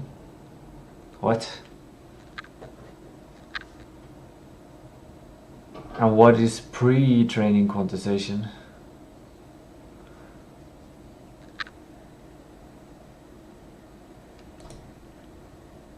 I wonder about the term PTQ, post-training quantization. I feel like it's kind of redundant because there isn't any pre-training quantization. Why would you quantize before training? Or are there other kinds of quantization that is not post-training? Is quantization aware training, QAT, something to be differentiated between post-training quantization? I guess it's gonna say yes to that. Because I haven't even read this. Mosola GPT generalized unified format? No, it was something F for GPT generalized something. It's the MP4 type of things. GPT generated unified formats. Okay. GPT generated unified format. Wait, what? That's different. That's a different answer.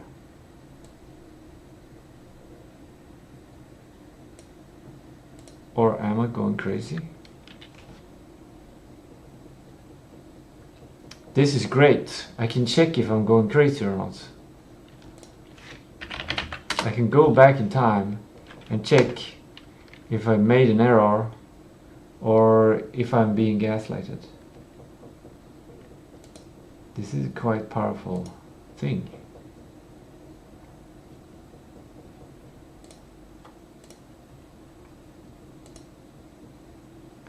Okay, I'm gonna go back in time to see when did I do the search on Google? Can I find this? It's gonna be a bit tricky to find it.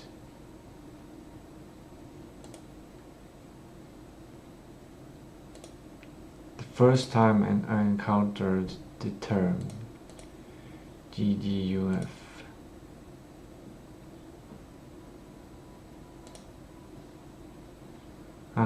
Somewhere here. I knew it! It gave a different answer.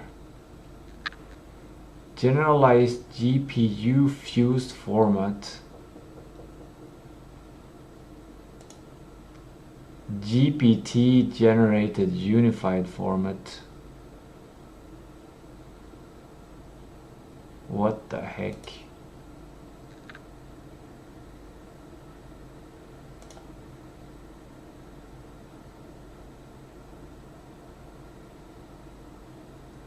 It's still the same purpose.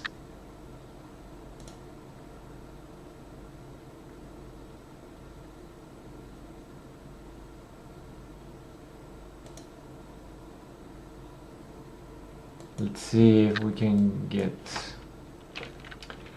a difference between.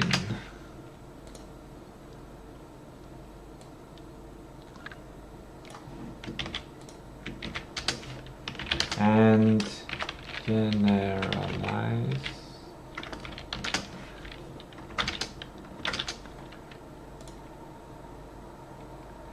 GPU fused format.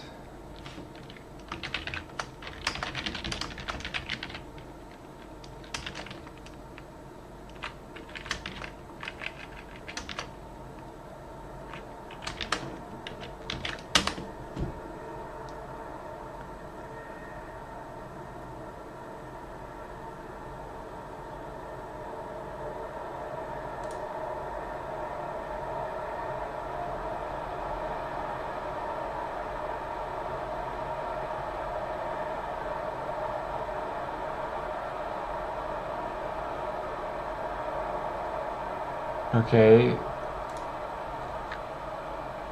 Gemini said that it's a standard file format for running AI models locally. And now it's saying it's something completely different. A deep learning execution technique and not a file format.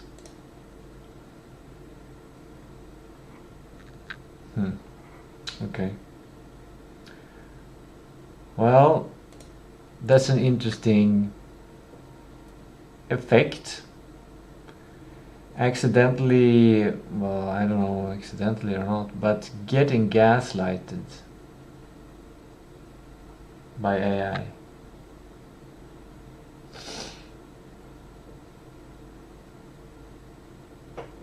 Yeah, that's interesting.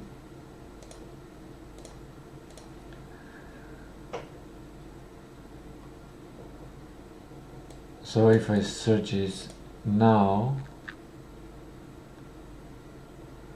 yeah, GPT generated unified form, I think, and this is a link to Wikipedia. And Wikipedia, I think it's good to go to the source, even though Wikipedia also has sources, you know, and even these sources have sources probably. Anyway,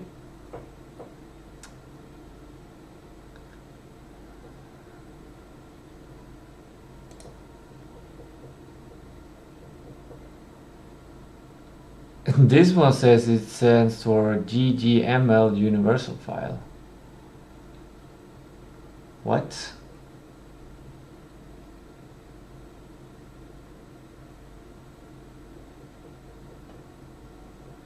What?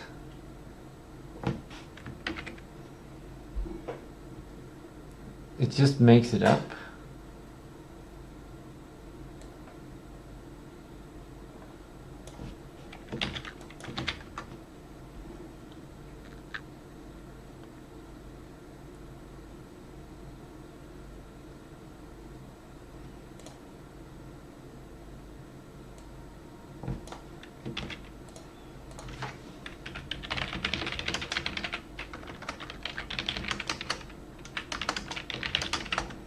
Now we're doing journalism.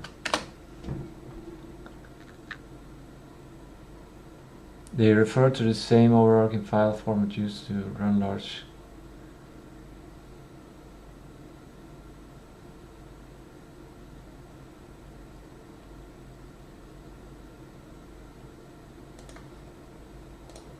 DGML. Can we... Where's their question mark? Georgi Gerganov machine learning.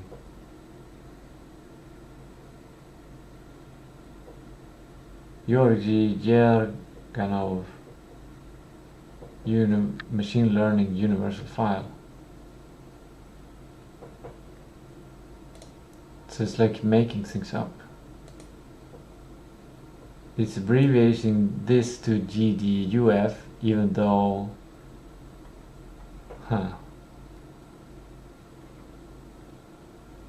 this makes everything so much more.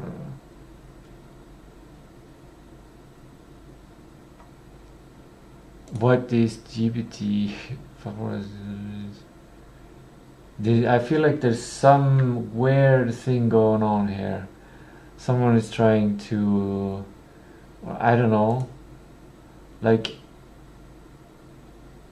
did two different people create the same acronym? Unlikely. Did someone create an acronym and somebody else created a different thing that it should stand for?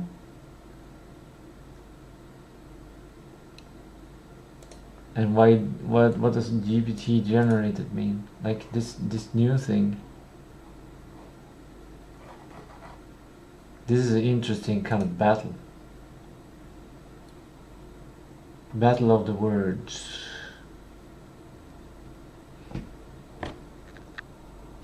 Is it cold enough to be drinking? I can taste it to make sure. I have alcar in this, and supposedly alcar is doesn't get destroyed by heat. It can handle up to 200 degrees Celsius.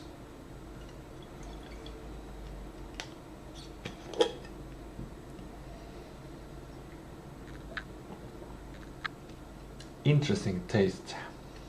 Not really good, but it's more like a medicine.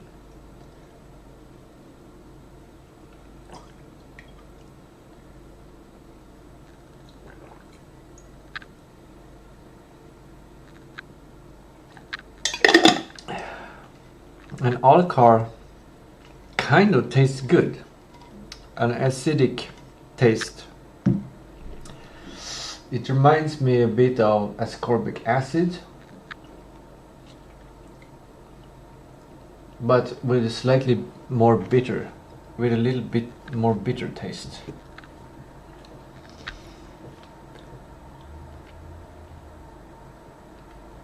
Okay, let's leave this complexity here, because I'm not interested in fighting this war. I cannot prioritize to fight this war. I must prioritize building super intelligence, and in this case building my game. So we got post-training quantization. This is what most all-language GIGUF models use. Train model, finished model, quantize, and then done. Okay, no retraining, no additional learning, just compression, Quantization aware training. More advanced train model, quantize, train some more. Optimize for quantized performance. Quantize again, I guess. Now the model learns to compensate for quantization errors. They can prevent more quality.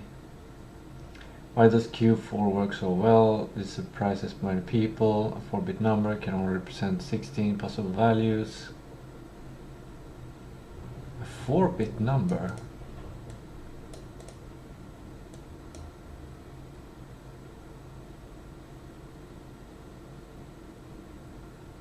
I wonder if Q4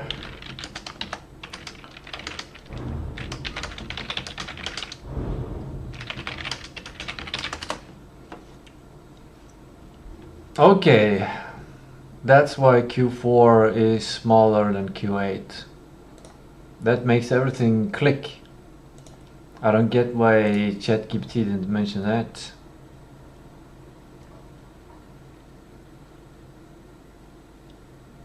That makes everything much easier.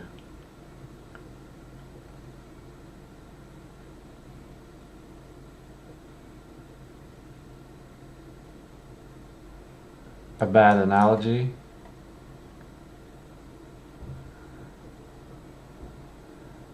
Four bits per parameter, per weight, not per parameter, maybe per parameter. They are not necessarily storing every weight with exactly 4 bits. Okay.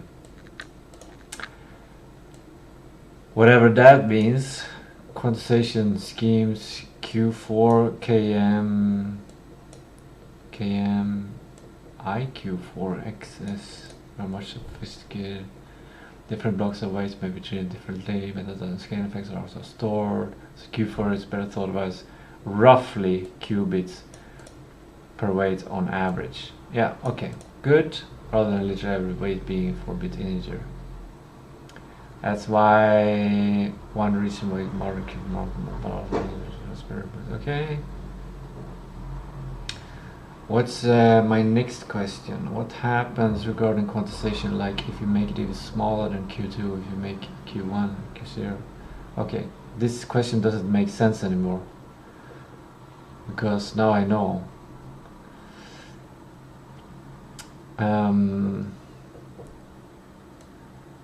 Model size, number of parameters times bits per parameter.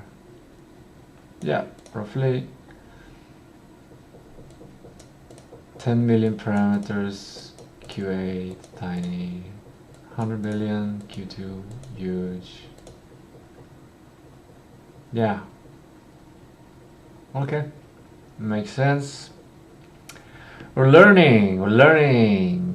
What does Q2 actually mean? Roughly refers to bits. So basically 2 bits per weight. That's 4 states. That is a small parameter.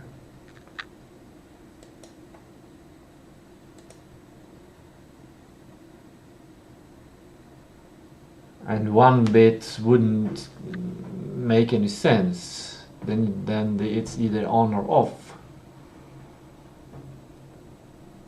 Then I guess there can't be any computation. Then it's more like off being not existing at all. Just remove it. And then 1, it's just it will give us, yeah. I'm not gonna go into the details. That's too theoretical for now. Too theoretical for a Friday. Could there be a Q1? In theory, yes. Okay, you can. Researchers have built such models. They're often called binary neural networks. Bitnet. Most systems were not trained to work well with online. Q0. Now things get strange. If a weight uses 0 bit, it contains no information. Seriously consider this. Why not just say it's 0 bits, it cannot contain any information, that's it. Every weight would effectively be the same value. You'd have something like weight equal constant for all weights. At that point you essentially destroy the model. Network no longer contains meaningful learned information, Q0 is not useful in practice. Negative bits. That makes sense. So less than 0 bits. 0 lower limit, yes. Fundamental small model, less information retained, low quality. I'm not sure this is what I meant by a lower limit in this question, but I guess yeah, that's what I meant. Yes. So Q2 is basically the lower limit. An interesting thought experiment supposed to start with llama 3.18 billion, keep quantizing 8, 6, 4, 3, 2, 1. Quality drops slowly, then drop rapidly. The X point depends on model architecture quantization method. Many models remain partially stable at Q4 and sometimes at Q3. Q2 is often still functional but noticeably degraded. Q1 usually requires special training techniques. A deeper view, you can think of a language model as storing information in its weights. The model has 100 billion parameters, and each parameter is stored using 16 bits. Then the model contains roughly, but it doesn't contain the bias here, which are in the parameters, not just the weights. Quantization reduces the number of bits used to represent that information. The surprising discovery of the last few years is that neural networks often need far fewer bits than researchers earlier thought. That's why 70 billion model at Q4 can still perform remarkably well, even though its weights have been compressed. Yeah. Now we're getting to the specs. Great. Now we're getting down to practical business. Great. Now we can stop guessing and reason precisely. I'll break into what you actually have, what it implies for LLMs, and why you freeze likely happen. Actual hardware profile. CPU. Intel i5 6600K, 4 cores, 4 threads. No SMT, no hyper-threading. Old but still fine for inference. CPU is not your main limitation. EPGU VRAM is. Yep.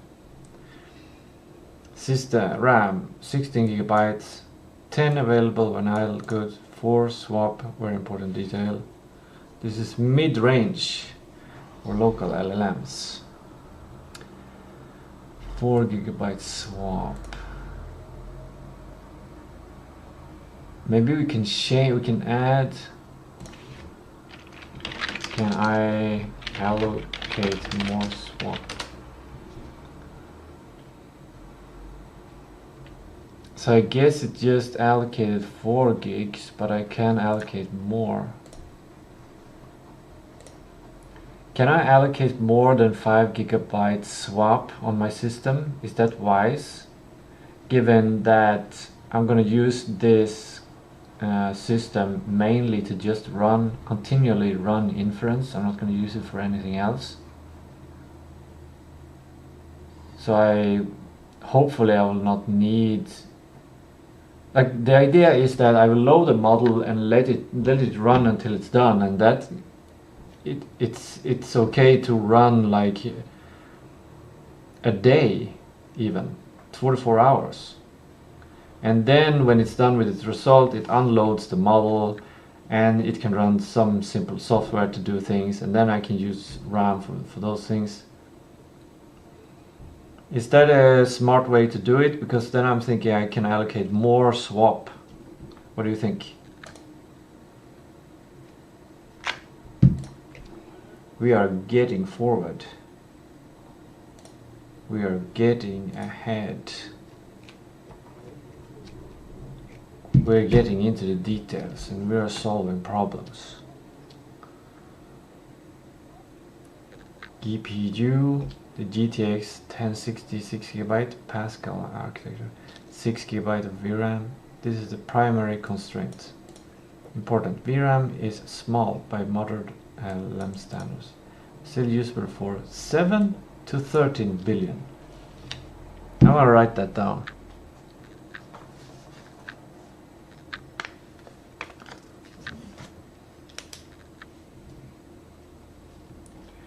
GPU 7 billion to 13 billion Q.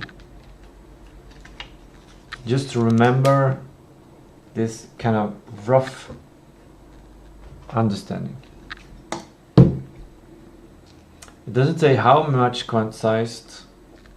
It doesn't say Q8, Q2.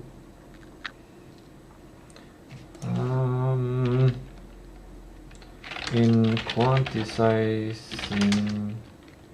models, are there sometimes more than Q8 like Q9? Oh.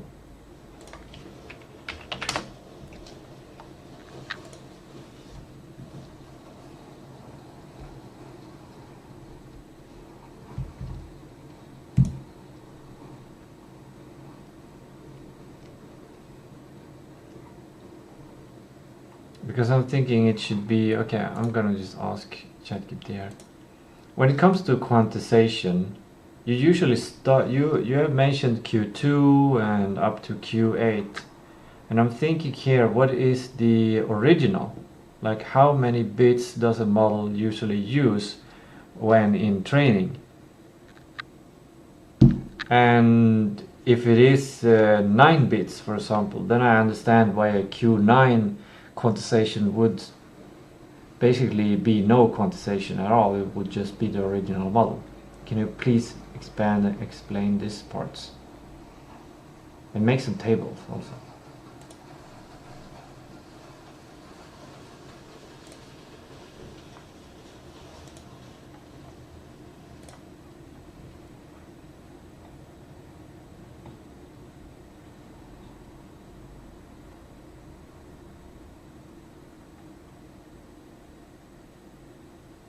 Key correction to the thing is, why did my computer froze?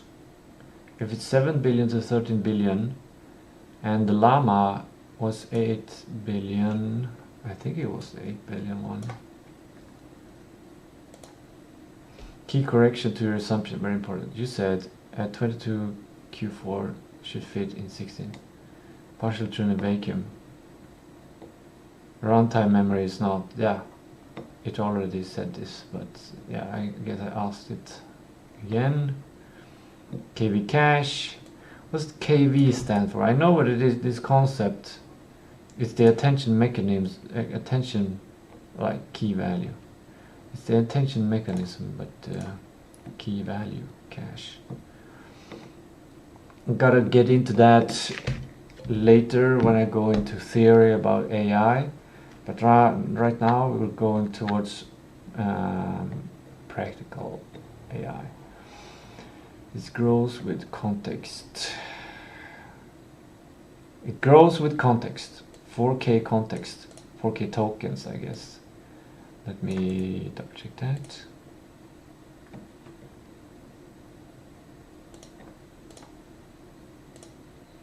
Can you also expand on KV cache and context? Is there something else that grows with context length, or does the KV cache grow with context length? Because I've heard that the model just calculates KV cache once and then uses that. So I don't see how the context would, like, I see how the context could grow, but the KV cache, I don't see how that would grow.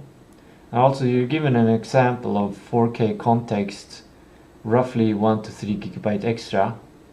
And when you say 4K context, are you saying 4,000 tokens? And are you making some kind of average of what one token contains? I'm confused because I thought KV cache had a fixed size.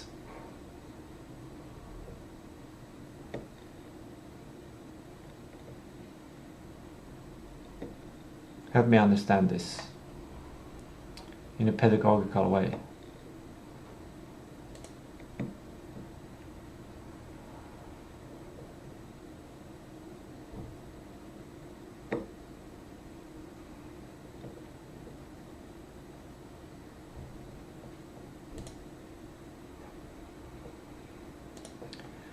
One thing that I noticed about this method of talking to AI is it never ends. It's a learning process that never ends, because I have questions about like it's creating, we're basically creating a large exploration tree of things. Like, I'm getting into details and asking about something, and that in turn creates an explanation with several things that I need, and each one of those things I will make a new prompt for, so it expands like what we're talking about, so it's even more to read. So this way of working with AI expands and expands and expands the more curious you are. And I'm very curious and I want to know. So when I do like this, the stuff just grows and grows and grows, and at some point I run out of time and just exit. And then I don't come back to these kinds of conversations. It's just to learn, basically.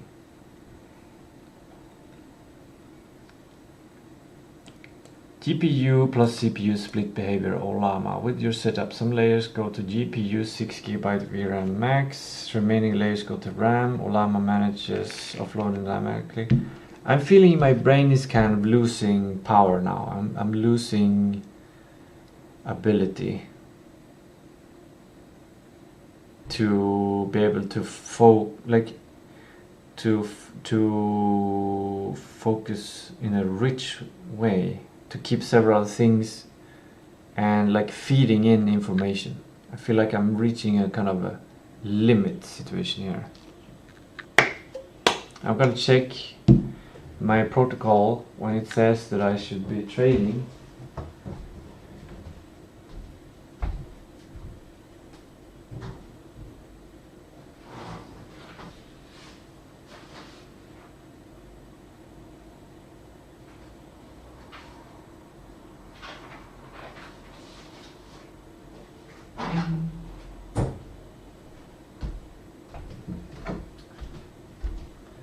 It says 1 hour after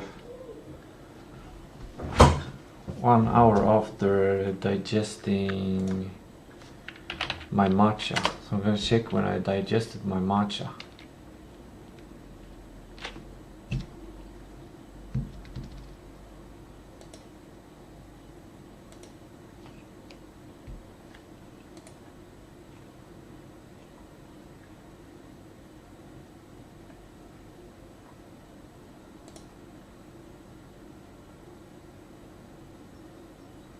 Was it here?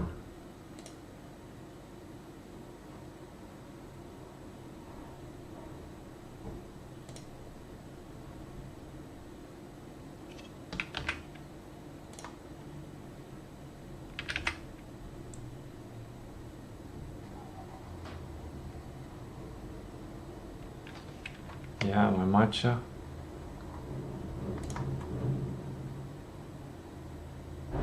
That's when I made it.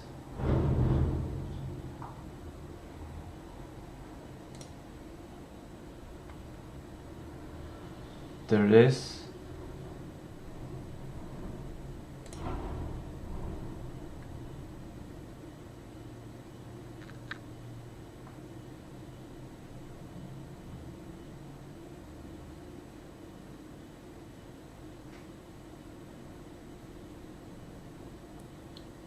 I feel like this creates a solution to HDAD, attention span deficit. That I check back on what I was thinking before, what doing before, and it kind of aligns me. Oh, I checked back at that time.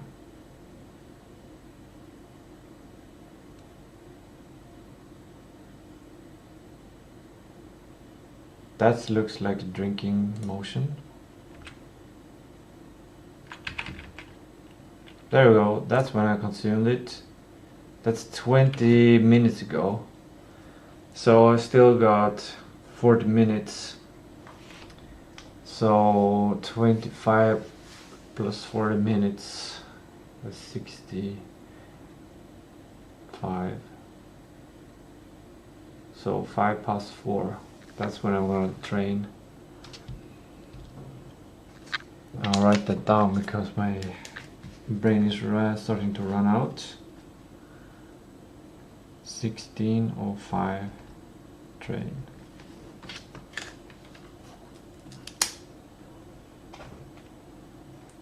Be right back.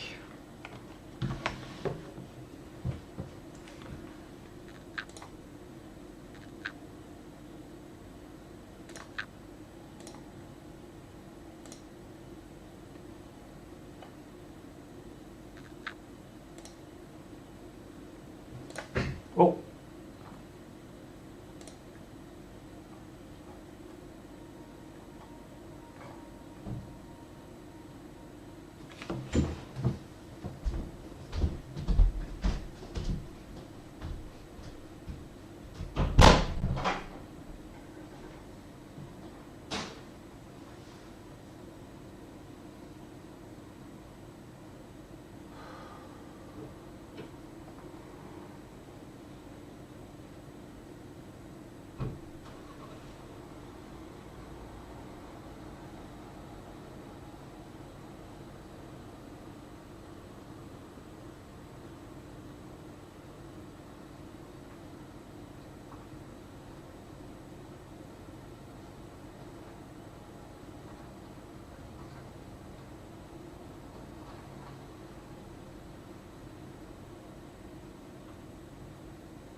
Let's do a little bit of just a movement. 10 of these squats is better than 20 minutes of walking when it comes to the effect on the body, like the movement effect on body. But I don't think it compares like that. You can get fresh air outside, you can get sunlight outside, you can reset your mind outside. So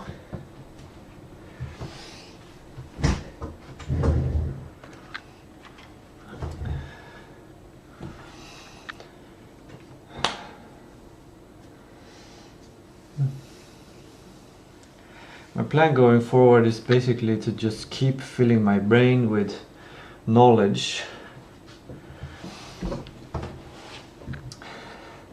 so I'm as prepared as possible to do the actual installation and start developing the program.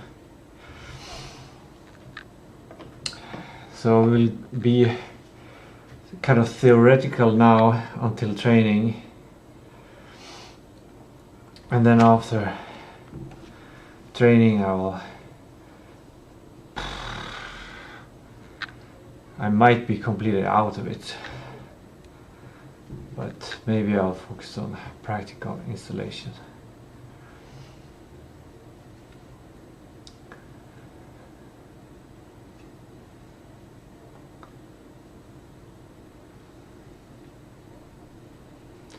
Okay, we were here. GPU plus CPU split behavior.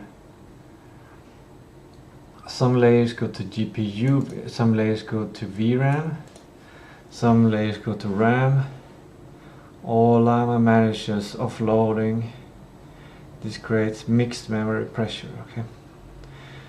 Why pressure? Why not just mixed memory? We don't have time to go into it. OS plus buffers plus fragmentation. Linux plus XOR plus browser plus background service also consume RAM. Okay. Why your system likely froze? This is the key insight. Not because model too big for RAM, but because you hit memory pressure plus swap collapse or VRAM spillover instability. Most like scenario, step by step. Model loads 8 billion llama. GPU VRAM fills 6 gigabytes total. Layers spill into system RAM. I know what I want.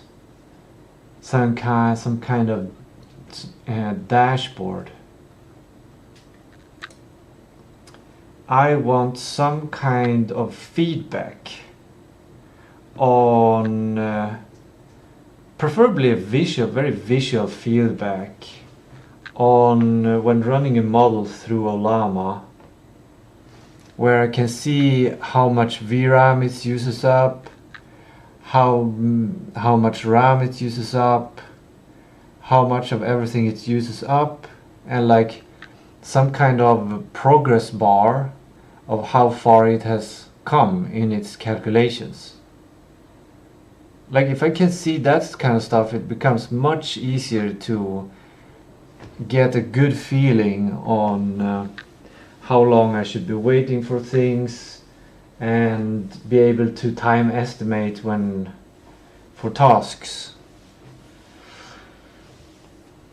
And this is very important because my system that I'm developing is going to be several AI models that are specifically chosen to solve specific tasks, and these tasks need to be rerun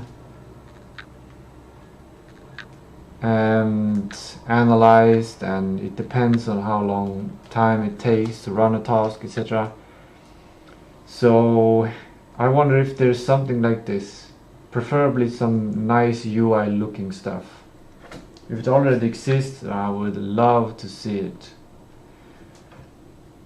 And obviously this will just take up some of the RAM and CPU or whatever, but that's fine. I think this is an essential part that I need. Yes. If it doesn't exist, I need to create it.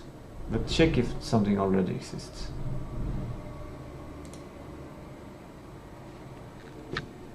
This might be something valuable that I can create.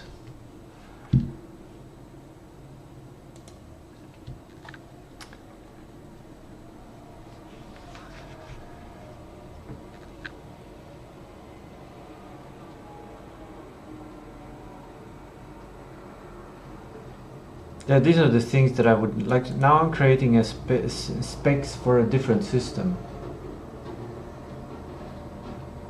I have the specs for my hierarchy system, and in that one feature could potentially be, now we have some tractor going outside. I'm expecting to fill with,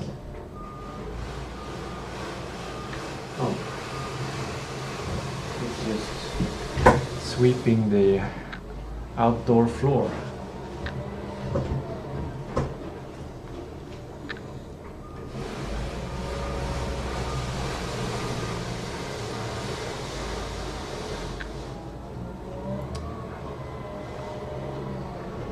I think it's cleaning up for when they're gonna lay the asphalt, or some cleaning up after the work of laying the cable. Anyways, there might be more features in this kind of overview system or dashboard system. And then I think this needs to be a part of the actual self-improving root goal oriented AI orchestra, because one important part of it is to select the right models for each task, and then we need to run these experiments and gather stats of things for the model. So gathering and creating reports. Yeah. But it is kind of a feature. I don't know if it should be an MVP part or not, because it might be one of those leverage tasks that actually might be part of the MVP in order to make the MVP safe enough to work. Like, to actually be valuable, it has to deliver minimal valuable product.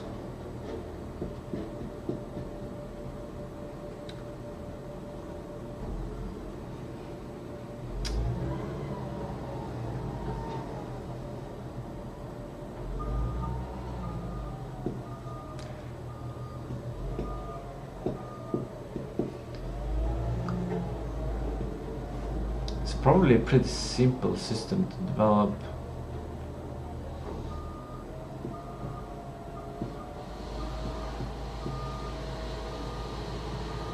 It's gonna be so easy to do all of this once I get my cloud tokens. When I get my money the 26th of June, I can enable cloud. Damn, this is gonna go like a rocket.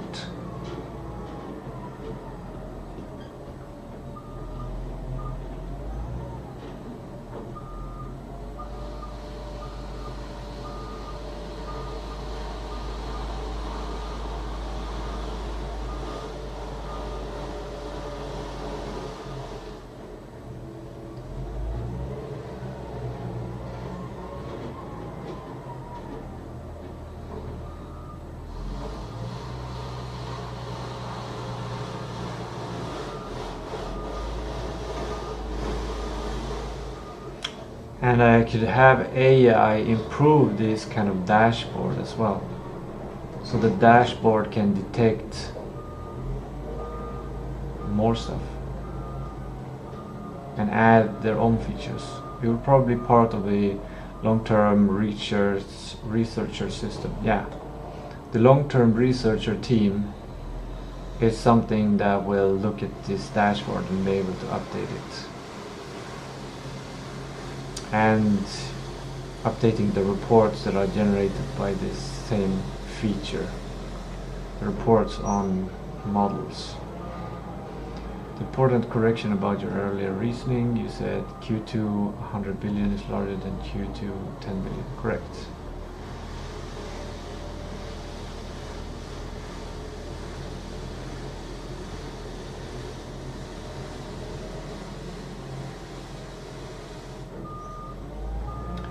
It does not change runtime overhead. What is runtime overhead? Is that how many calculations?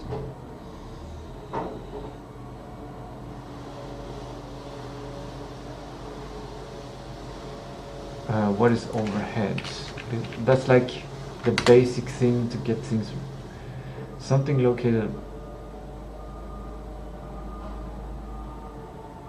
Or expenses required to operate a business that cannot be directly attributed to a specific product or service. Yeah, the overhead. Just keeping. I want to see the etymology.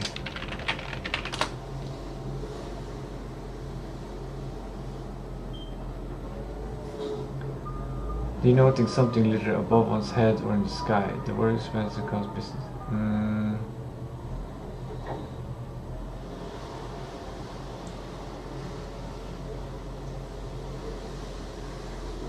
Oh, keeping a roof over one's head. Makes sense, because rent is part of the overhead. And that's the basic stuff. Cool. Overhead. So, going back, runtime overhead. What is basically needed to run it. Which is number of parameters times runtime overhead.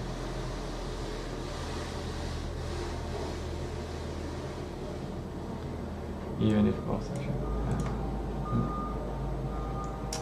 The system's real model limits practical basic hardware, safe range, no freezing, GPU assisted, best performance, 3 billion models, 7 billion, 8 billion.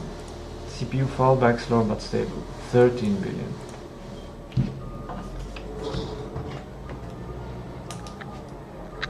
I already have 7 to 13 billion. Q4, Q5.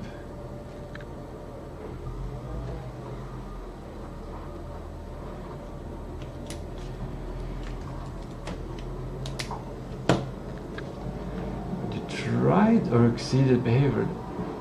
I don't know if I've tried this.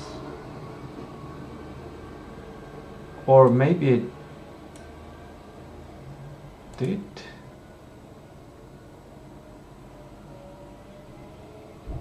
No.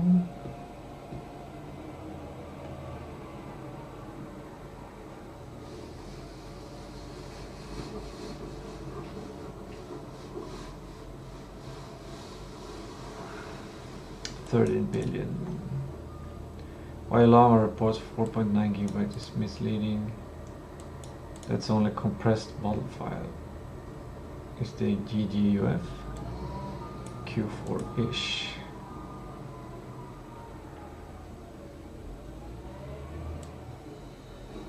How many parameters?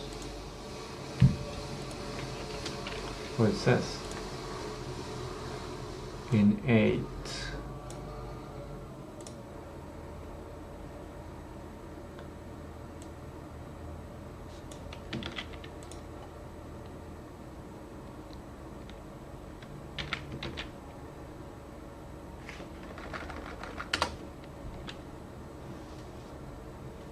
$120K context, 4.9 gigabytes.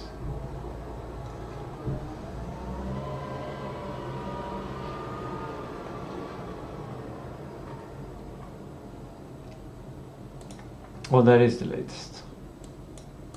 It is the 8 billion one. So I was running the 8 billion one, which should work. 8 billion Q4, or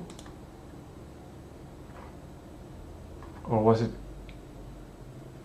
no Q? It was no Q, I think.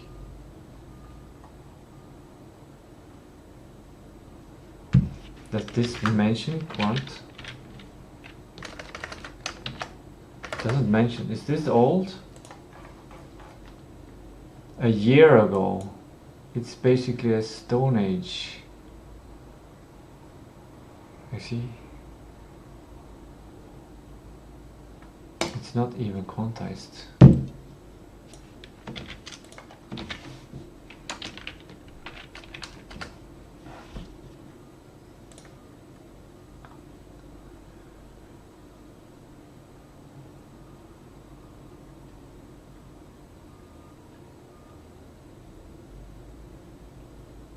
$70 billion.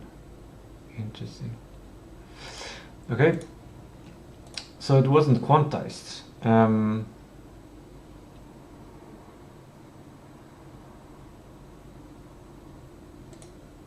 I suspect that the Llama 3.1 latest was the 8 billion model, but it was not quantized at all. Can you check this? I just installed it with, like, I think it was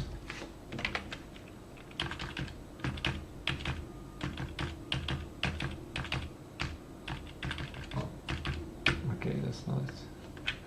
I installed it like with Llama, just writing Llama 3.1 latest, and I don't think there was any quantization, and I think that's why I had trouble running it.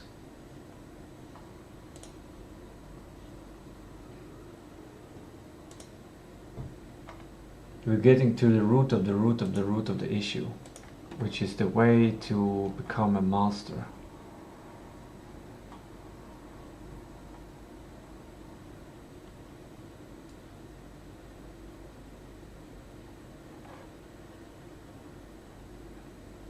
Where am I? Where should it go? I feel a little bit focused for some reason. Yeah. I'm able to reason and learn, but it's not like I can push a lot of new stuff. I can reason regarding the stuff that I know. That doesn't require the same kind of brain power, because now I learned a bunch of stuff and now I can reason with them. I think my mind is fully clear to be focusing. It's just that it has been creating new kind of concepts in the brain, and that's kind of the thing that needs, maybe it needs consolidation. Maybe I need to sleep. Interesting. I have been sleeping polyphasically before. Tried it. Sleeping 20 minutes, being awake for 1 hour and 40 minutes, and then sleeping for 20 minutes. It sounds like it's a lot of sleep, but it actually amounts to 6 hours of sleep per day. So you actually sleep less than normal. And you get to sleep more often, to consolidate memories often. But it's extremely unnatural. So, and experimenting with sleep is really, that's something, you can do it short term, and I think everyone should do it, test, experiment something, but to incorporate it as a long-term habit, like spending a year sleeping polyphasically, that might lead to permanent changes. By the way, the music has stopped, so 0 distractions. That sounds great. That's what I need.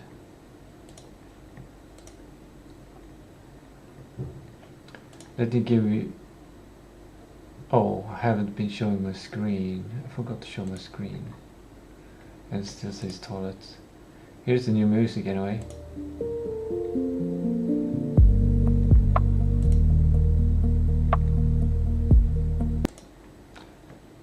I wouldn't say it's 0, but it's kind of calm.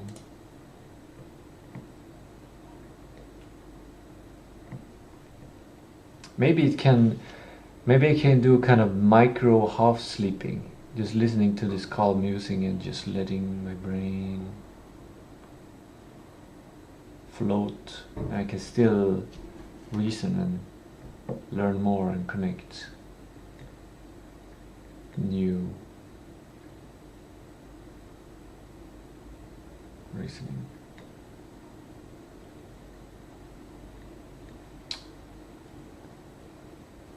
Yeah, I was just asking about that the Olama might not have been quantized at all, and that's why my computer froze.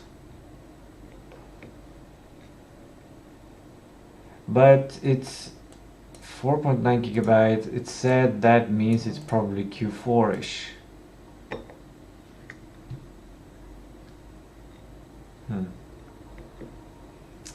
Real runtime 6 to 10 gigabytes, which means we get 4 gigabytes of spillover. VRAM is the real limiter. Oh, I really want this dashboard. I really want it, because you can expand upon it and not just get a progress bar, but get like a whole progress bar of every step. Then you can rehearse the architecture of the LLM, like doing the embedding part, doing attention mechanism, KV cache, and forward feed forward network, and then the next layer. Then you can get this kind of very insightful progress bar. That would be amazing.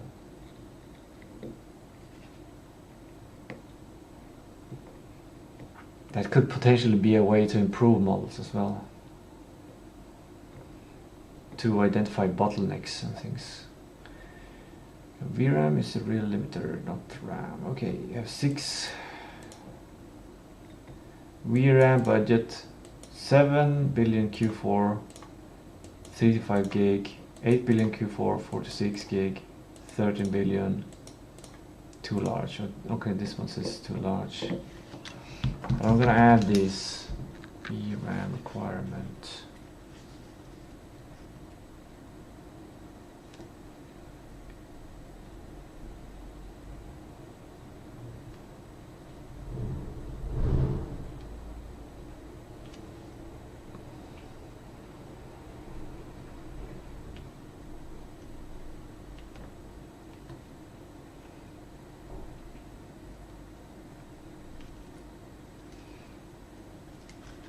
Why does it say that 7? Okay, I'm gonna ask. In the VRAM budget for LLMs that you are suggesting for my system, you're saying that the model of 13 billion Q4 has a VRAM requirement of 7 to 10 gigabytes, and you're saying it's too large. And yes, it is too large for the VRAM, but if I increase swap on my 15 gigabytes of RAM, it should be able to run, but slower. Is that correct?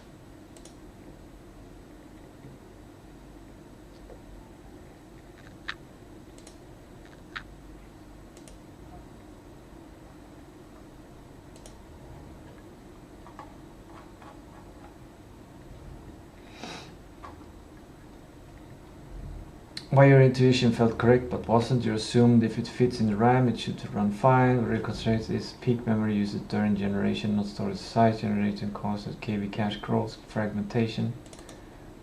What's fragmentation? What if I click ask ChatGPT? What happens then?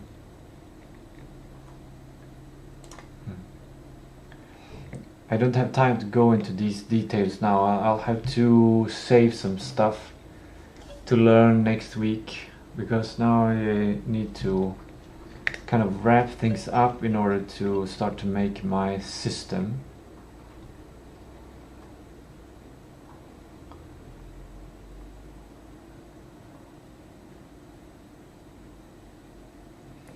Practical recommendation for you, given your goal: max out system, best configuration for a machine, model Llama 3.18 billion, condensation Q4KM or Q5KM, context 2K, 4K max. Important? Yeah, because the context window of these ones were a lot more. Where were they? 120K context.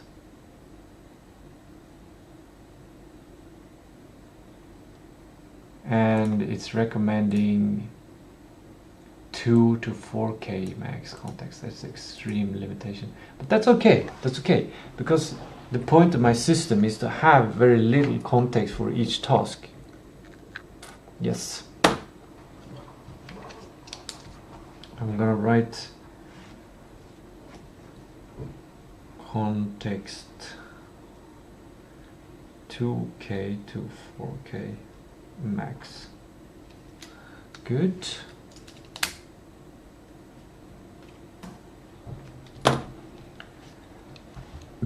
Ish. Keep swap enabled. Should I mention this to the, like, it's interesting how far I've come.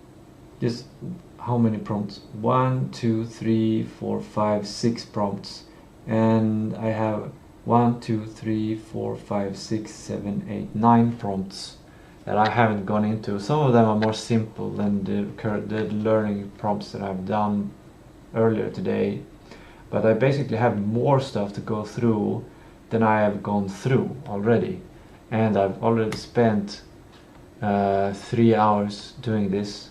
So going with those numbers, I will need more than 3 hours to go through the rest. I don't know if the right decision is to go into practical use case. It might be better to not develop the system already, and instead continue to study to really get the foundations correct and understanding really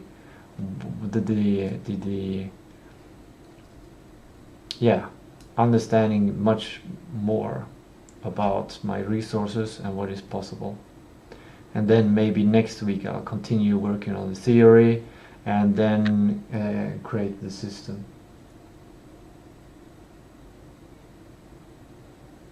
Because creating, like, I can't push actually creating and writing the system until end of June, because the system will be much faster created if I use Claude.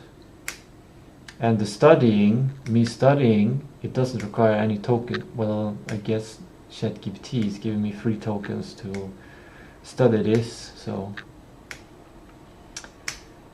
yeah, that's nice.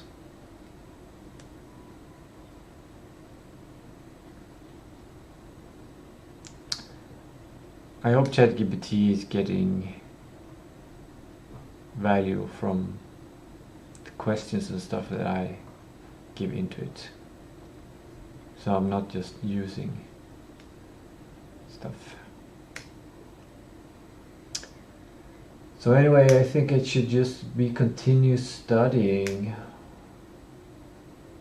but I still might need to take a break from studying to let things settle a bit, and then maybe come back to this conversation and keep studying at the same conversation. I think that might be the best way to do it. It doesn't feel natural to do that, but we gotta explore a new natural way in this new world. So this might be the best way to do it. But the question is, after training, Should I go back to studying, or should I go to think about the game and practical stuff? I think I should actually go start to think about the game and clean things up. And just getting inspired, I think. Because it's working on the game that made me come up with this system. Getting inspired, realizing the need, which created a practical use case for AI, which made me start to design the system. So it will be coming, like now I am from an AI theoretical developer standpoint, where I want to know the requirements, and I'm making sure I understand the possibilities. But when I go into producing the game, developing the game, then it is reverse. Then I'm creating the requirements that me as a developer need, and I need the solution for my requirements. So I'm taking a different role, and they match up. They should match up. And I need to go into that role, because otherwise I will become too theoretical and I will create super intelligence before I finish the game. Which would, I don't know, that would kind of destroy some kind of purpose in life or something.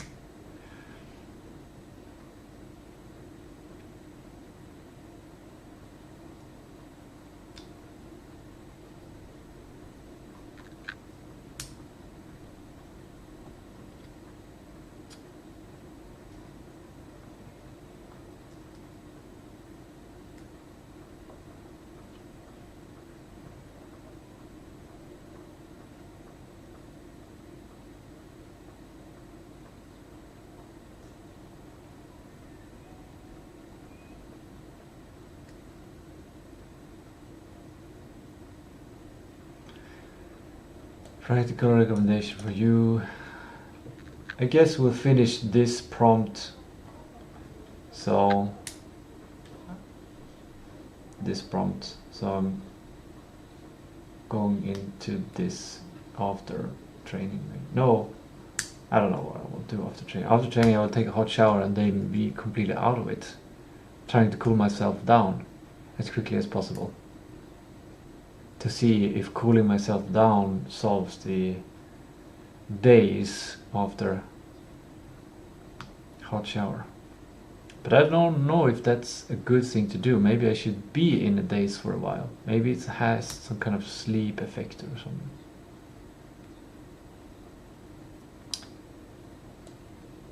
If you want to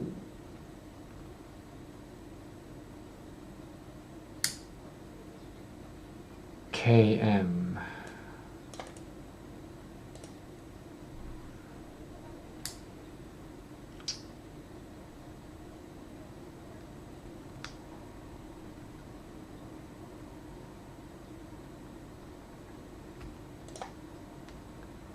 indicates concession. K means clustering. Medium, slightly higher precision on critical weights, retain actually relatively conclusive file sizes. Okay. Clustering medium, I guess. The good thing with just Googling it instead of creating a new prompt is that it gets done, and then I'm back here. So I move forward, and I'm not creating more stuff to study in the future. I don't know if that's good actually, really, but the most important thing is I get feedback fast for my question. Now I know that this is a clustering and medium model. Medium clustering or something like that. Push limit safely. Try 13 billion Q4, CPU only, or partial GPU overflow. CPU only, no. No, CPU only. I'm gonna have to ask about that one. You have said before that if I want to push limits safely, I can try a 13 billion Q4 on CPU only or partial GPU offload.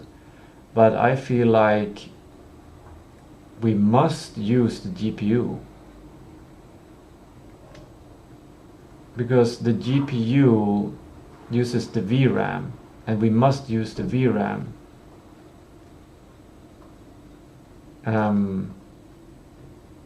And I feel like using the CPU instead of GPU would slow things down immensely. But maybe you can show me some examples. Like you make a table when a model runs on CPU only, and when something runs on partial GPU, and when something runs on GPU only. On my system, like make some estimations. Just so I can understand your suggestion to run on CPU only, because I feel like that will make things extremely slow. But maybe in my system, since I have 15 gigabytes of RAM, CPU has a lot of RAM to work with, but the speed is still not going to be the speed of VRAM. So I feel like it's going to be slowed down maybe by a factor of 10 or something. So please teach me about this.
Yes, and regarding the next step that you suggested, I would love for you to create a table with mapping exact models I can run in Olama with commands, with best quantizations and expected speed tokens per second.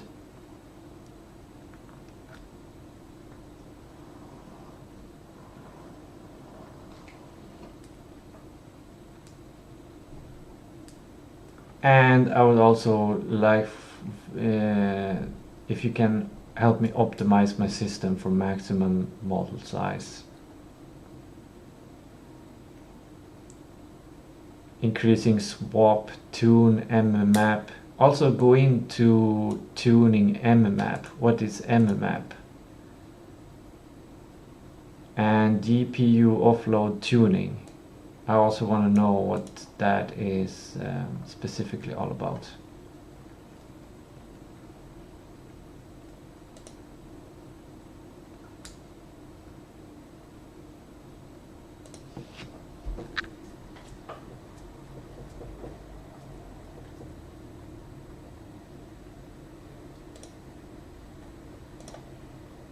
Okay, can scroll this one.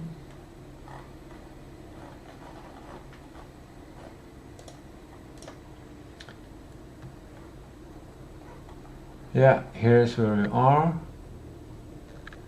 I wonder how I will remember this when I'm gonna continue to study. Can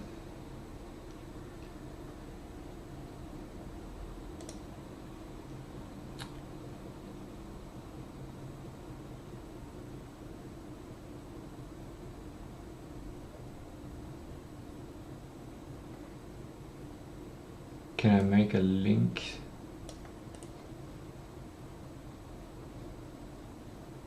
Copy link to highlight.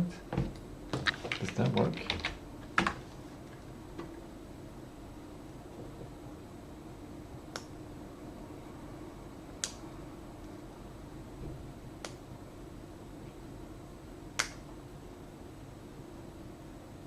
No, I just went to the bottom.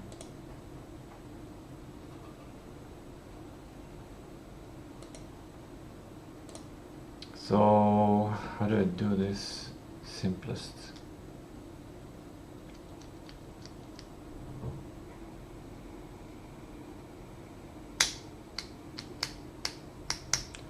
I'll just put it in a notepad, I think. And let's start with, actually I don't care about what I've said because that's already...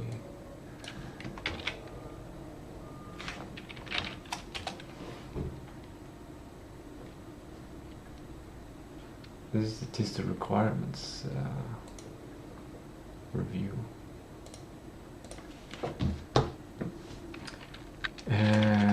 ChatGPT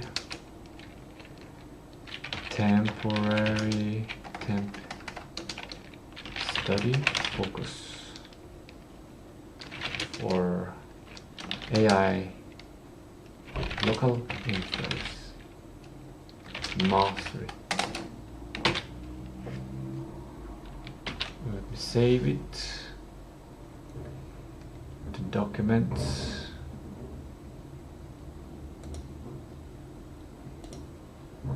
Here we go. It feels a bit strange to, after listening to this kind of music, to go to training. I want some aerobic training that helps me. Yeah, I'm tired. I don't need this anymore.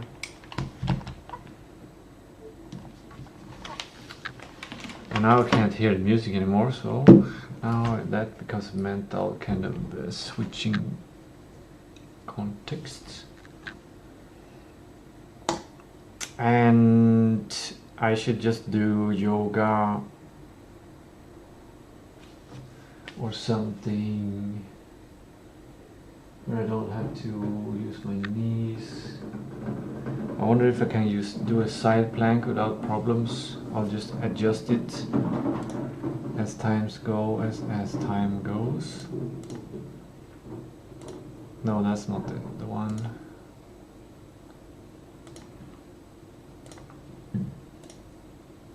That's not the one either.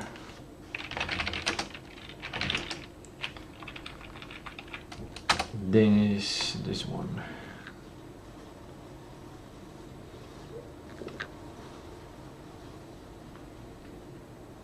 And I cannot show you this video. Instead, this one sounds interesting. Seems like the same thing.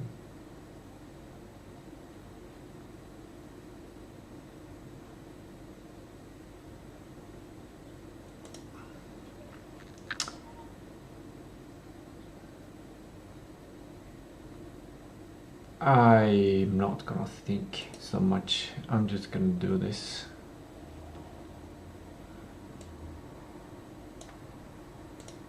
I'm gonna add a text though.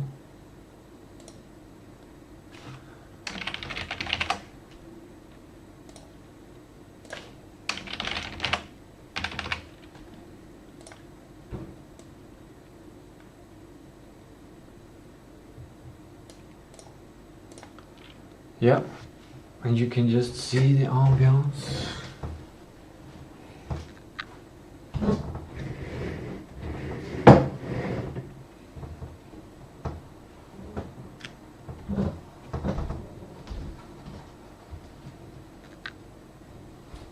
It's been raining. I love raining and after rain.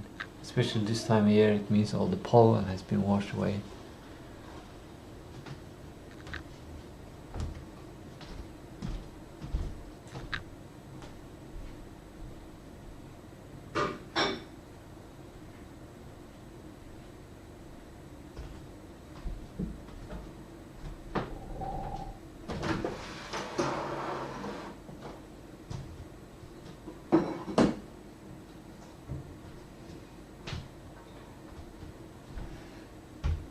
I'm gonna do what I usually do. I have downloaded this video from YouTube to my phone,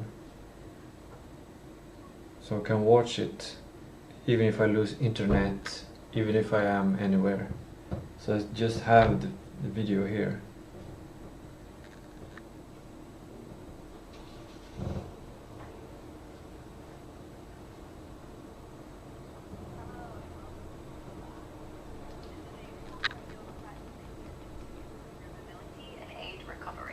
When you're ready, we'll begin in concerts. You can either keep the knees together or and walk the hands forwards and lower your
Let's have this as light as possible. I like to look out the window when I do yoga, rather than looking in some close space.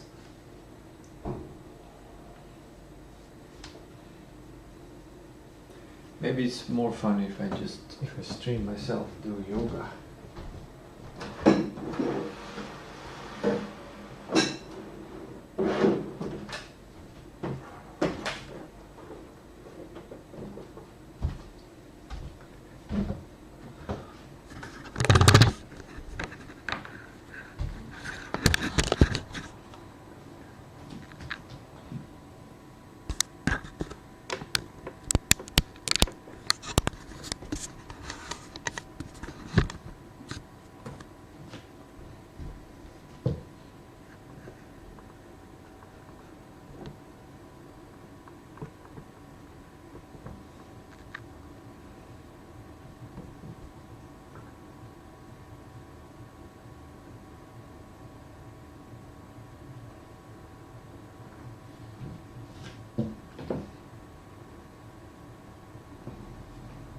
Yeah.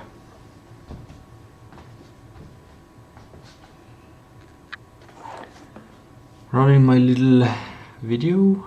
Hello and welcome to Yoga for Athletes. This is a full body yoga practice intended to improve your mobility and aid recovery. The video might get muted. You can either keep the knees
yourself up into a kneeling position.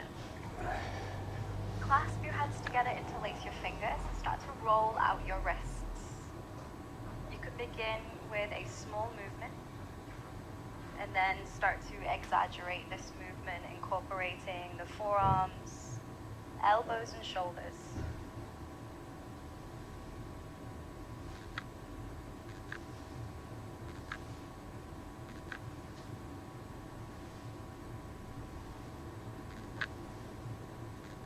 Shake out your hands all together, then come into tabletop or hands and knees position.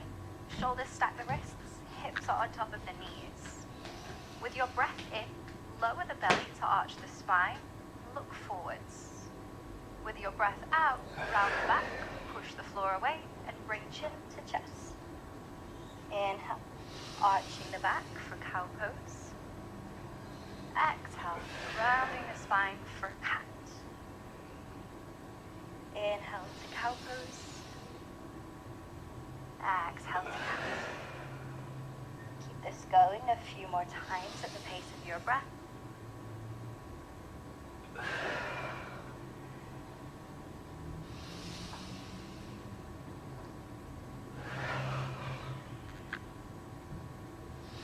Final inhale to cow pose. And exhale to cat. Then find a neutral spine.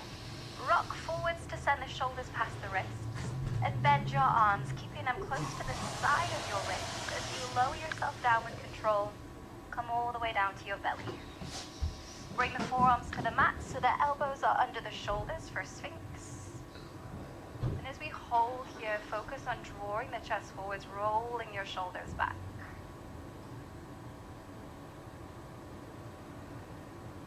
Come back to that steady breath, in through the nose, out through the nose or mouth.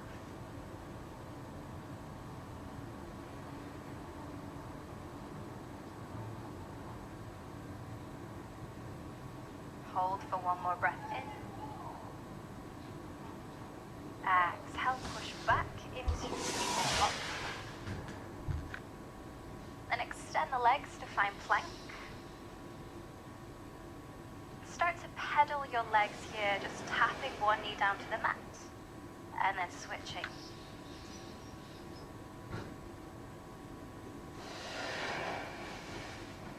And continue to pedal your legs as you pike your hips and push yourself back into downward dog. So you're sending the weight towards the feet as you lift the hips. When you find downward dog, relax your chin to your chest, and you can continue pedaling the legs. You could also start to sway the hips side to side, move in any other way that feels good.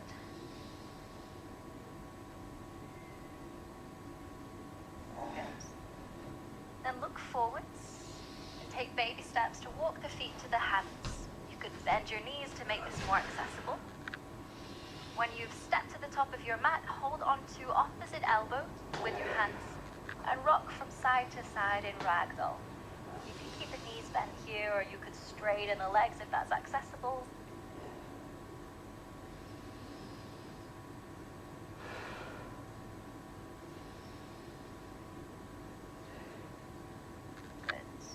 Bring the fingertips down to the mat and step the left foot back and lower your knee for low lunge. Place something under the knee if it's sensitive. Then reach your arms up. Inhale. Exhale, cactus your arms, roll your shoulders back, encourage the chest to open. And as you do this, you can sink the hips down and forwards. Pause here, come back to your breath. Inhale through the nose. Exhale through nose or mouth.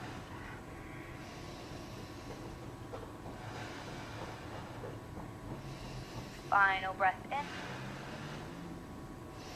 Exhale, hands come down to the mat. Send your hips back so they're in line with your back knee. And edge your front foot forward so that you can straighten the legs. The leg. Flex the foot. And you could always keep a slight bend in the front knee if it makes it more accessible. Option to keep the chest lifted here or to fold forward for half split. This one can feel very intense, so focus on breathing the nose, out through the nose or mouth.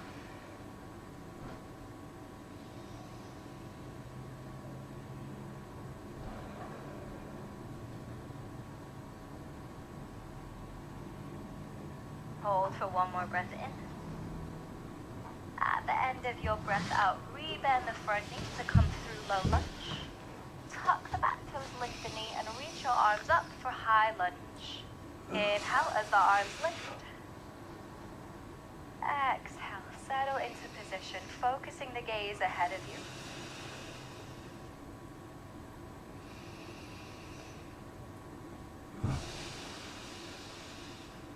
Hold for one more breath in. Exhale, hands come down to the mat. Step to plank.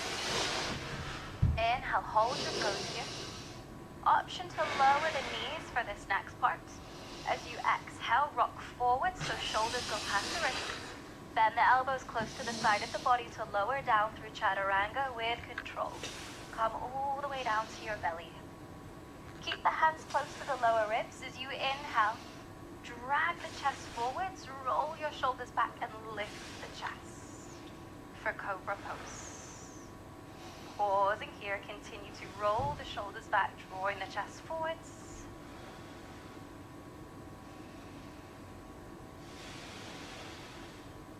With your next exhale, push back to downward dog.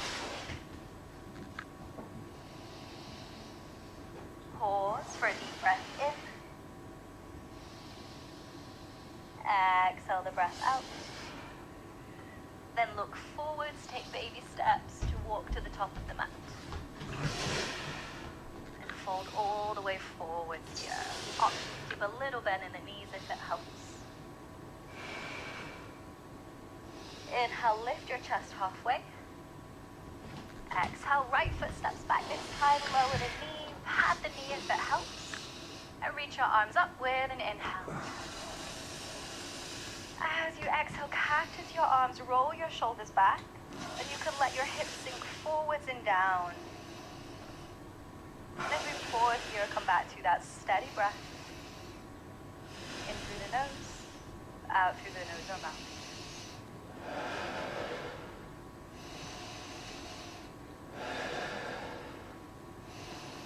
Final breath here, inhale. At the end of your exhale, fingertips come down to the mat. Shuffle the front foot forward so that you can extend the leg. Flex the foot. And you can either keep the chest lifted or fold for half split. If it becomes too much for the hamstrings, find a little bend in the knee to make it more accessible.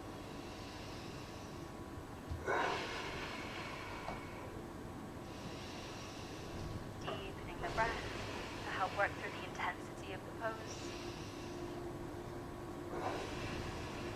Hold for one more breath in. Exhale, rebend the front knee, tuck the back toes, lift the knee. Arms up with an inhale for high lunge. As you exhale, focus your gaze on one foot. Settle into position. Focus on strong legs here, so you're pressing through the ball of the back foot. You can grip the mat with the toes of the front foot to help create more stability.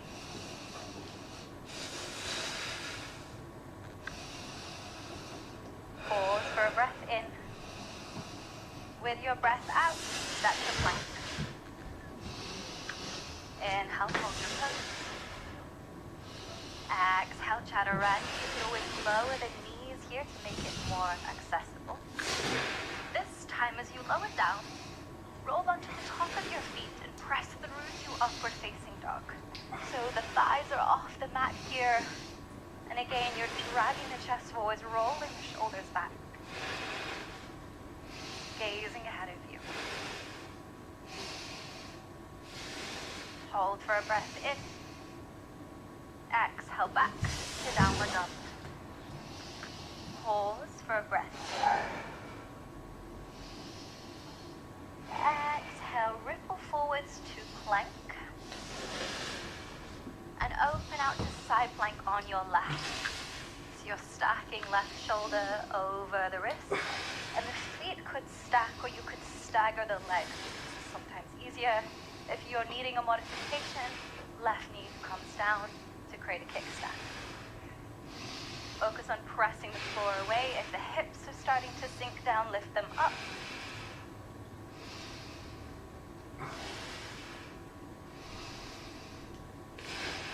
Then look down for balance, and you can either sweep the right leg forwards, or you could bend the knee, take a big step forwards to come into a twisted lunge.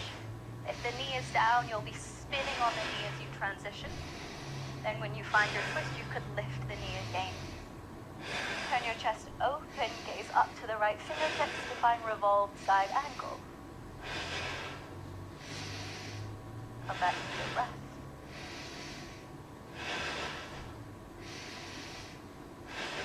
Hold for one more breath in. With your breath out, bring the right hand to the inside of the right foot. Open out your back foot and reach the left arm up, turning the chest open to the left side this time for extended side angle. Up to the left fingertips.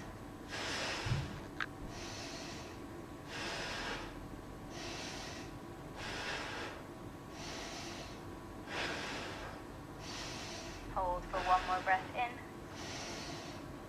With your breath out, left hand comes down. Turn the back foot to face forward. And you can lower the back knee down to find lizard lunge. Option to stay supported by your hands, or you could come down to the forearms if it's accessible.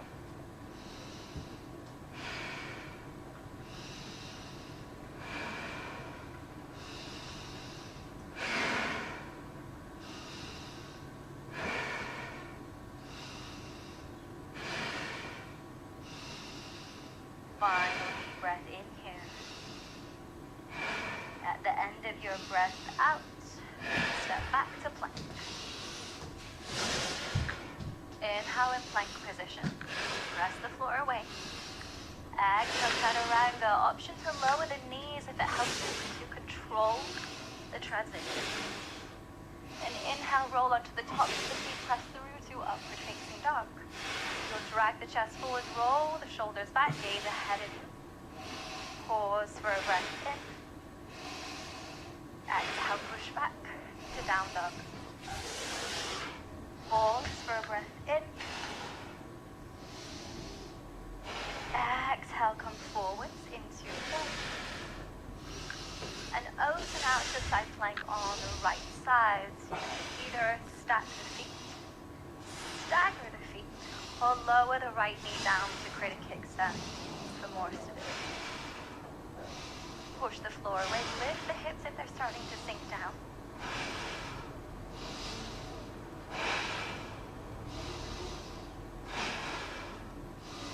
And look down to help with balance. You can either sweep the left leg forwards or bend the knee and take a big step to come into your revolved side angle, twisting to the left side, gazing up to the left fingertips. If you had your knee down during side plank, lift it up when you come into position. Come back to a steady breath.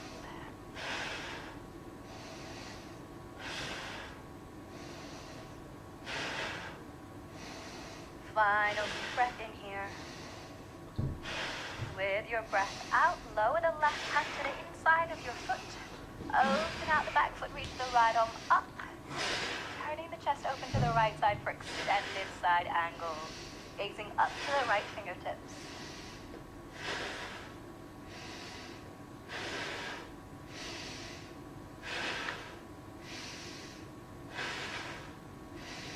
Take a deep breath in. Exhale, right hand comes down, turn the back foot face forwards to come to lizard and lower the back knee down. Option to stay up on your hands for support, or you could come down to the forearms if it's accessible.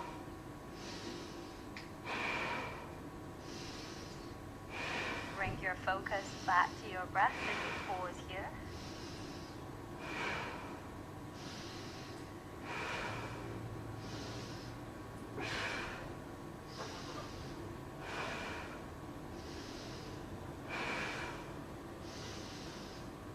Hold for one more breath in.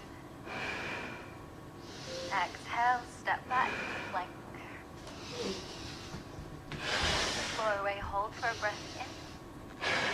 Exhale, chaturanga, modify if needed. Inhale, come through to up to facing dog for a deep breath in. And exhale, push back to downward facing dog. Hold for a breath in. Look forwards. With your exhale, you could hop, step, or jump to forward fold. Folding all the way forwards here, option to keep the legs a little bent. You could work towards straightening them, perhaps catching hold of the backs of the ankles to draw yourself in, compressing the belly to the thighs.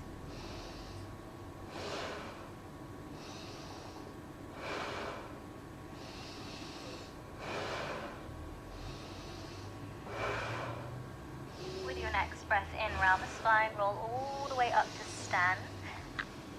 Turn to the side of your mat and step wide into a straddle position. And placing the hands at the hip creases, with an inhale, roll the shoulders back. As you exhale, fold, hinging from the place where your fingers are. So fold forwards. Bring chin to chest so the crown of the head points down to the mat. And you can either keep the hands on the hip creases or maybe bring the hands down to the mat. Option to find a slight bend in the knees if it makes it more accessible.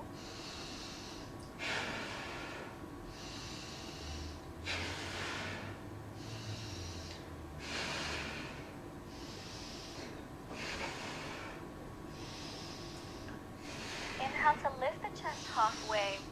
Walk your hands over towards the right foot and bend the right knee to come into a side lunge. Option to keep the left foot flat to the mat, or you could spin the foot so the toes point up and you're just balancing on the heel as you sink the hips towards the right heel to come to Skanasana. If you're here and the balance is steady, bring hands to prayer.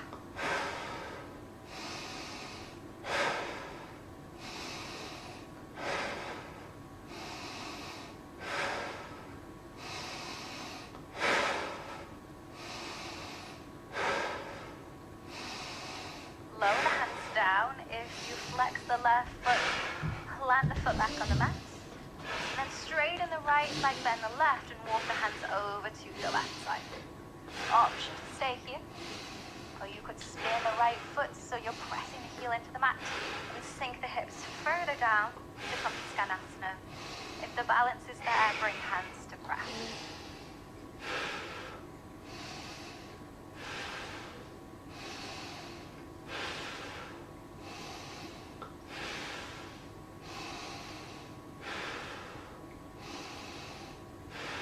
Plant the right foot down, straighten the left leg, come back through the center.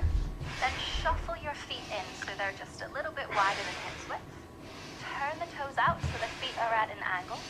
Bend the knees to sink the hips down. You could either come down into a squat, so keeping the hips about level with the knees, or you could sink further down if it's accessible for Malasana. If the heels are lifting here, that's okay, perfectly fine. You could always roll up a blanket or something and place it under the heels. You can use your hands for stabilizers here, or if you're feeling quite balanced, bring hands to prayer.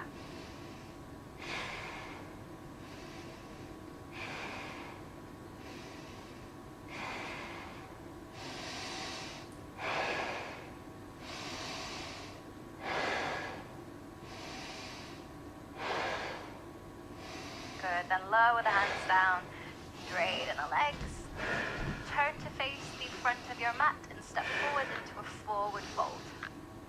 Exhale, compress the belly towards the thighs. Inhale as you lift the chest halfway. Exhale, step back to plank. From your plank position, lower the knees to find tabletop. Keep the hips in line with the knees and walk your hands forwards. Then dip your belly down to find a back bend and start to sink the chest down to the mat to come into puppy pose. You could rest the forehead or the chin on the mat here. Start to slow down your breath. Breathing in through the nose, out through nose or mouth.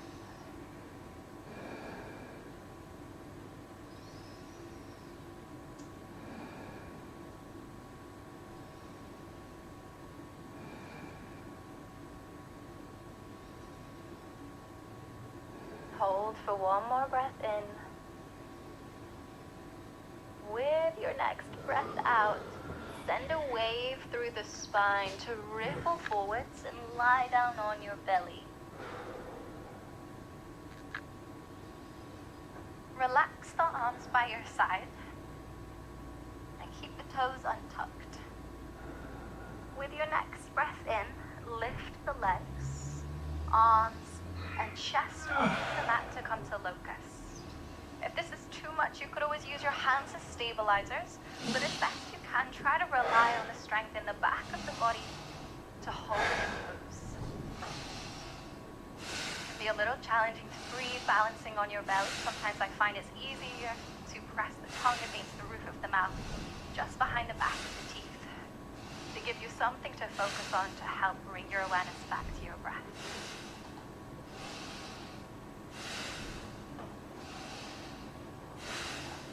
Holding for one more breath in. With your breath out, slowly lower down. Place the hands under the shoulders, push back to tabletop. And tuck your toes, lift your hips to push back to downward dog.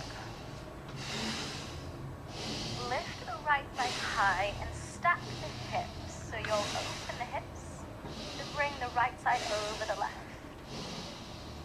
Bend your knee. Gaze under the left shoulder, see if you can find your foot. Hold for breath in.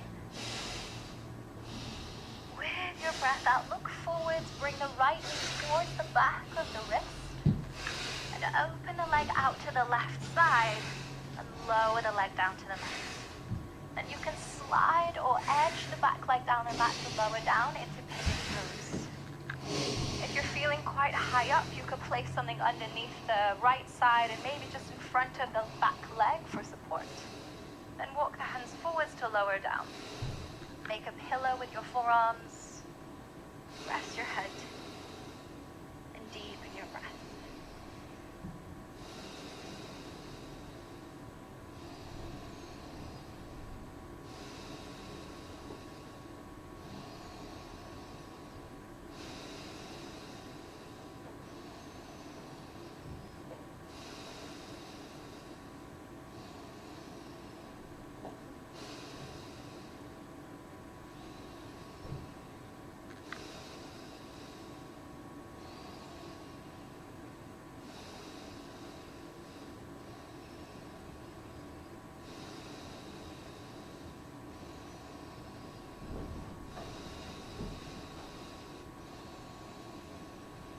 Sit back up, plant the hands on the mat, step back to downward dog. If the right leg has gone to sleep, pedal out the leg.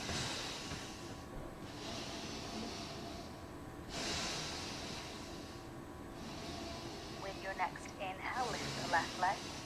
Open the hips to stack the left side over the right, and then bend the knee. You could gaze under the right shoulder, see if you can find your foot. Pause for another breath in. With your breath out, sweep the left knee forwards to the back of the wrist. Open the leg out to the right side, lower it down. And edge your back leg down the mat to come down to pigeon pose. When you're here, support yourself if you need. Then walk your hands forwards, make a pillow, rest your head. Settle into stillness.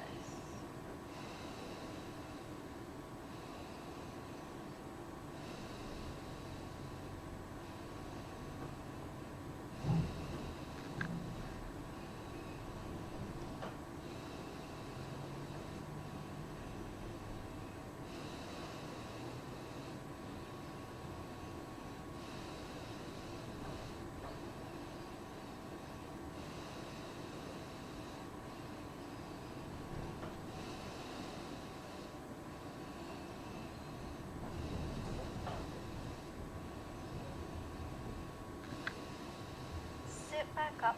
If you're using any props for support, take them out of the way. Then sit over on your left side so that you can swing both legs in front of you and come and lie down on your back. When you lie down, hug your knees into your chest and take a gentle rock side to massage the back.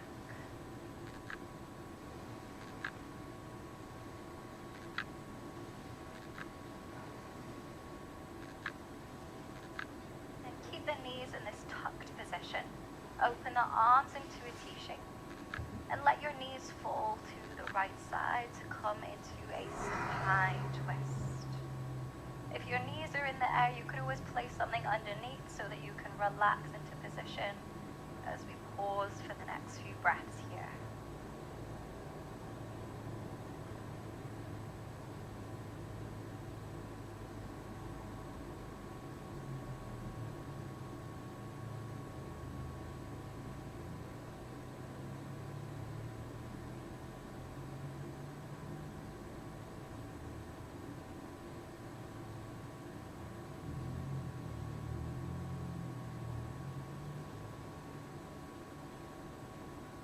Lift the knees back up, then take them over to the left side, twisting in the other direction. Use a prop underneath your knees for support if you need, and then settle into stillness.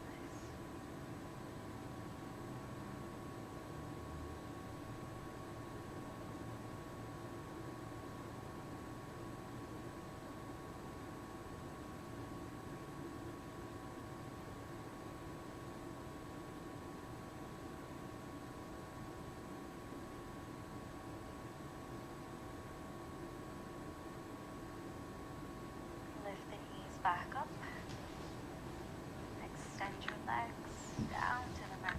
And relax your arms by your side to find Shavasana, our final posture. Make any adjustments you need to. And then be still.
Deepen your breath.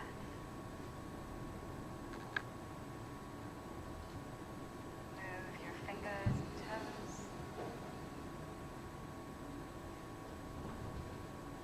Hug your knees into your chest. And roll them to your side.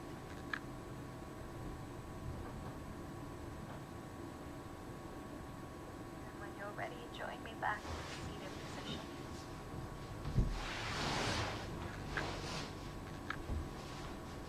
Just sitting up tall, resting the hands on your knees. You can keep the eyes closed for a moment.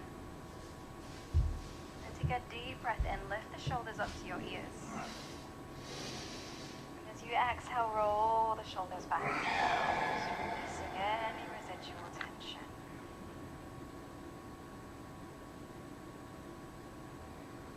And open the eyes when you're ready.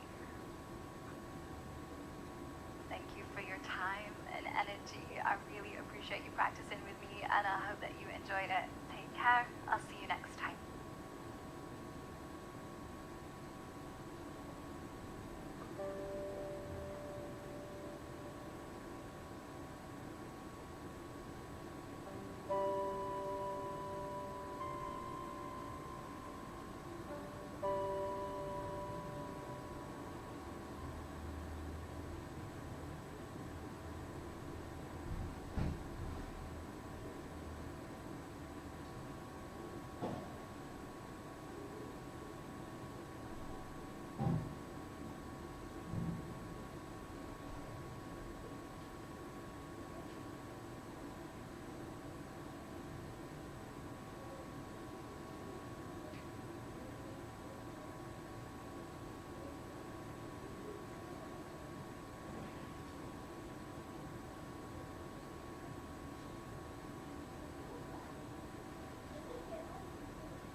I want to be able to sit in double lotus. This is as far as I've come. That feels, I can sit like this forever, I think. Anyway, this yoga session was great. I did 2 things extra. I tried to use more muscles than necessary. When stretching, I tried to push as much as possible in the directions of stretching, and to get more of an exercise, a more aerobic exercise heaviness.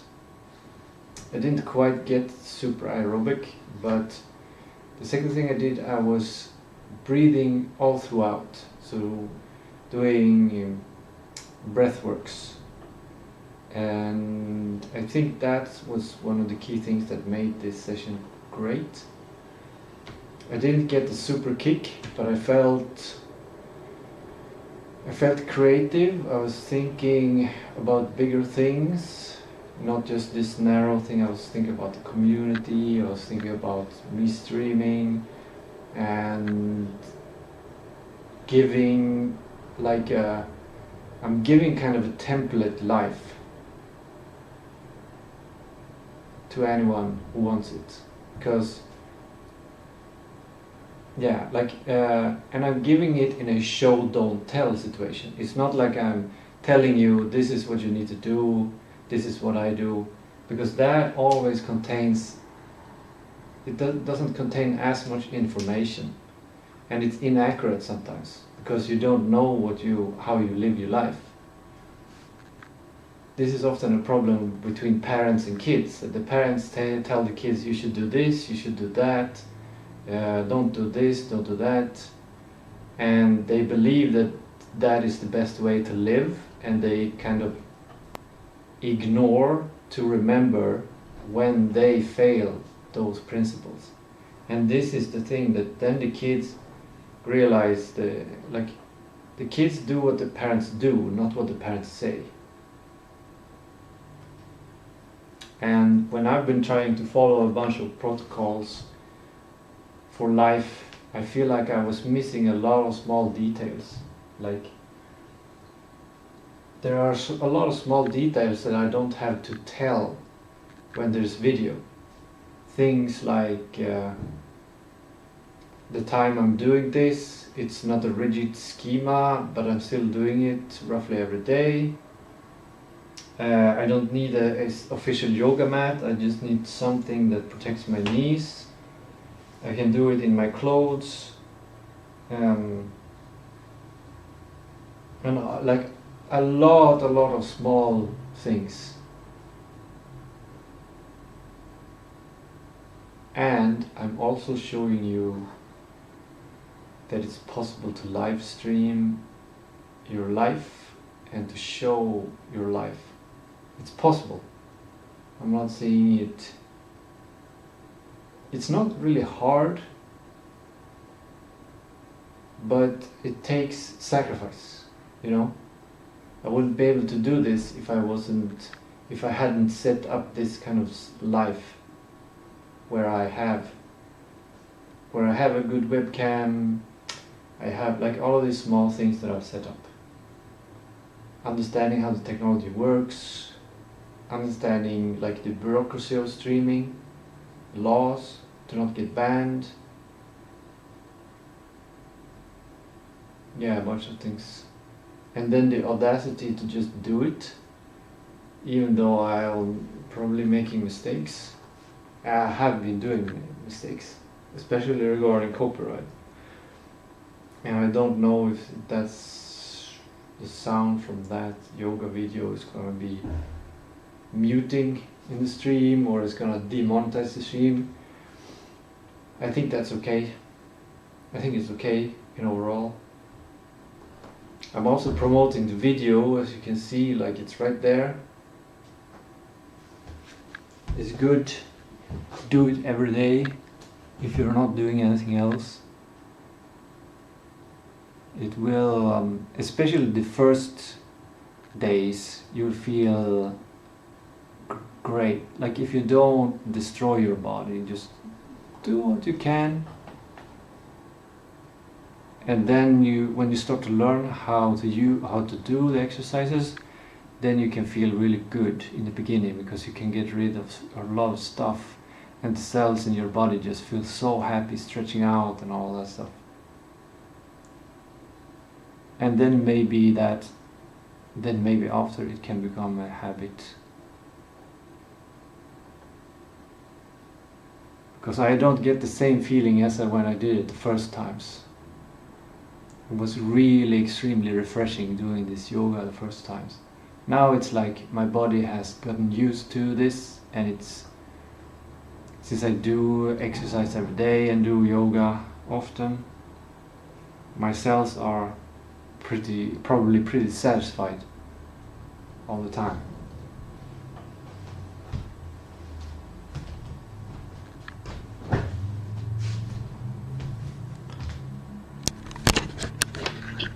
I worked up a little sweat.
I'm not sure what to do now. I'm done with the training.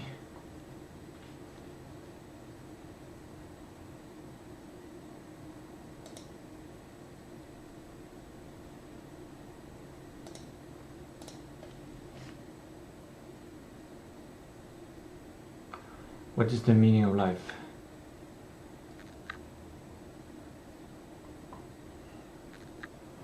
That's kind of how I tried to reason when I was like a teenager.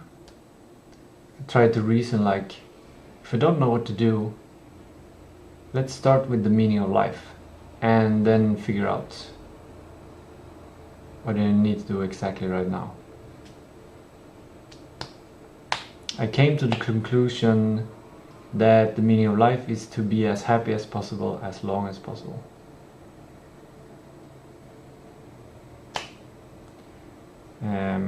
The interpretation of happy is a special interpretation. It's not like that all the time. It's more like being feeling good, feeling as good as you can possibly feel. Like, and as long as time is possible. But I haven't found out the sub goals to that. Like it's a really exploratory thing. It's like, what is happiness? How do you make it? How do you sustain it?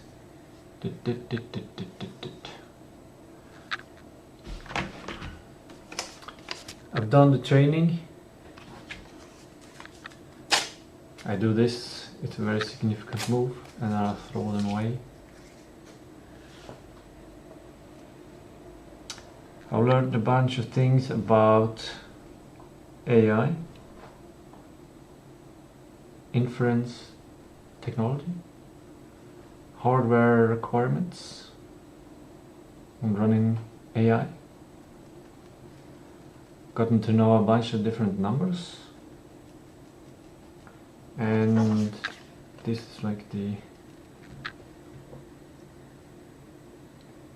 if I'm running on it, preferably I'll run it on GPU, Recommendation, a very small context between 2000 to 4000 tokens. 7 billion to 13 billion parameter models. Q4 to Q5 quantization. And what does it say? 1 to 5 gigabytes is 7 billion. 3 to 5 gigabytes needed VRAM or 7 billion, or 7 to 10 VRAM necessary or 13 billion. 7 billion can work good and 13 billion will work slow on my system. So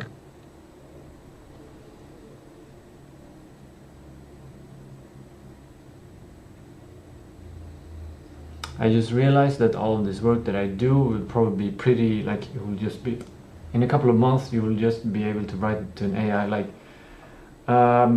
install the best AI for my system. Okay, I'm going to install it, I'm checking the system specs, I'm recommended the best model, everything done. And all of my understanding for this will kind of, practically, it will be unnecessary. Like, it is not needed. It's not. Once AI becomes smart enough, it solves a task forever. This is the hard thing to understand for humans, and it's something that software developers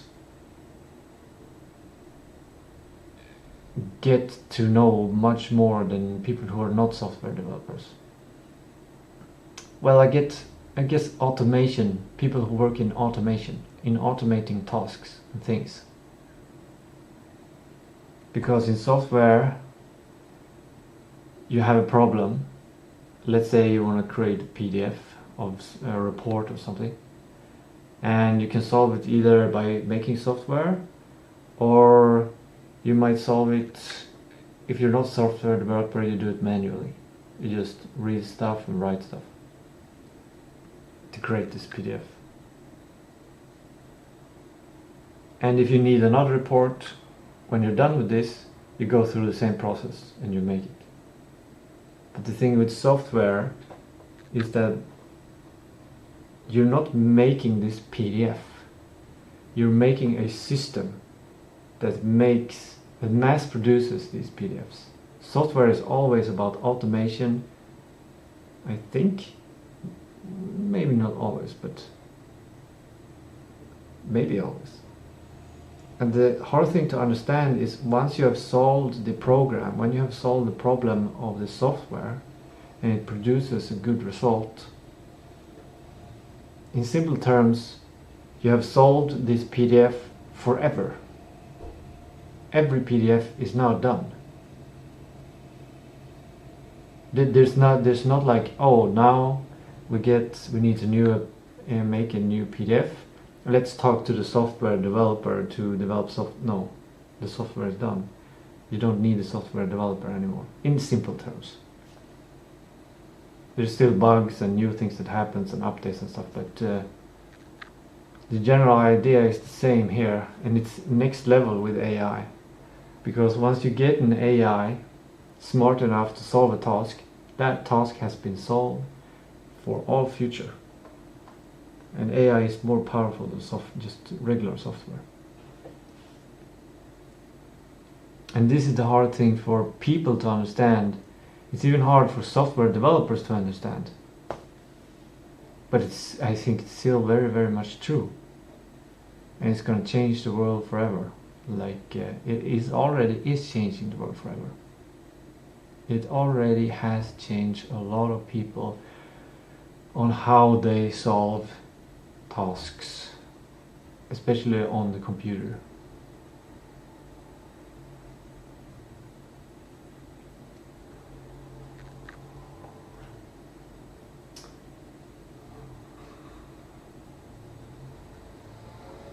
I think I'm gonna make food. It's 17 o'clock. 17:08. I should eat I'm hungry. I'm gonna make food and let it cool while I shower, so I can eat it when I've showered.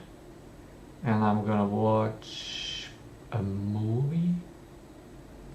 And I want to watch some kind of movie that gets me into the mood of creating the game. So I can start to think about and visualize and fantasize and dream about the game, what I want to achieve.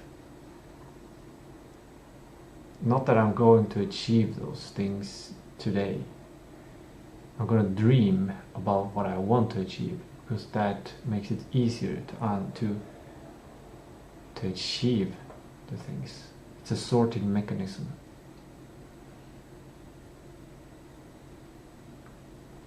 I wonder what movie I should watch.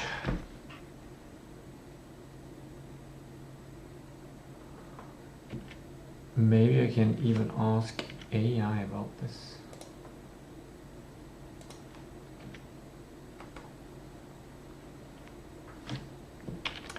Let's see what Grok has to say.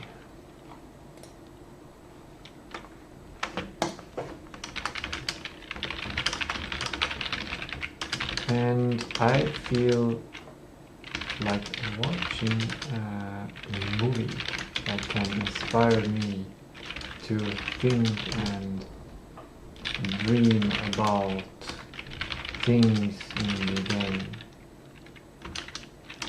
What movie would you recommend? I've already fed it stuff regarding the game in other conversations. It doesn't know everything, but it can also look it up online, googling, etc. It's searching your Mysterian game, it found my itch. Point and click mystery games with atmospheric Sweden. Best movies for inspiration point and click mystery game. The Hunt, Jakten. For some reason it sent me a Swedish movie.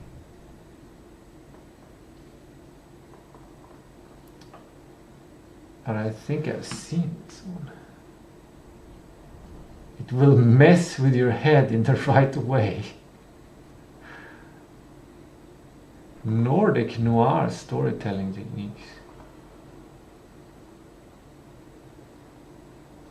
I'm not sure if I want to create something based on something that already exists. I want to create some, like, Swedish movies are cool, but they're not like, they're realistic, artistic, unique, novel, but they don't, most often they haven't made me feel, they have usually not made me get a better life.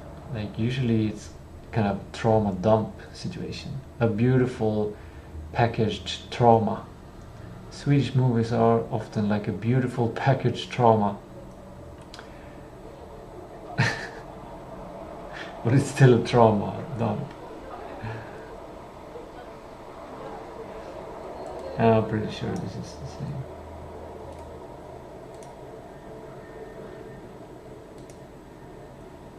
Yeah, I think I've seen this one.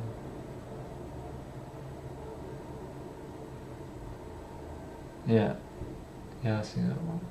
I don't remember much from it. Oh, 8.3. It is a good movie, but yeah, it's maybe even a great movie. The game is not really a the opposite. The game is a more of a Disney feeling, or family fun adventure like Monsters Inc. or James Bond. So I prefer movies that are more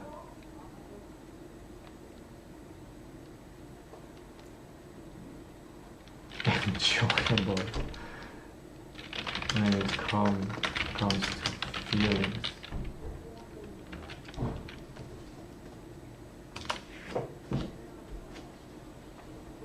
Maybe we'll just recommend James Bond or something.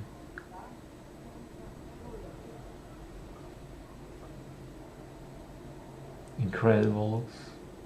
Spy Kids, no. No. I've seen that one, it's not 5.6.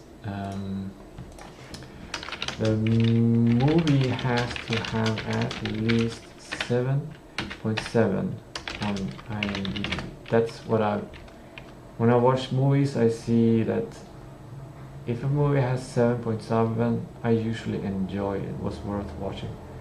But sometimes if it's 7.6, it feels like it wasn't worth watching.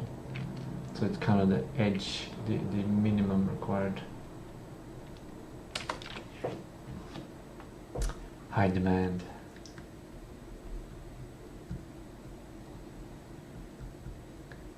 One day I'm gonna get access.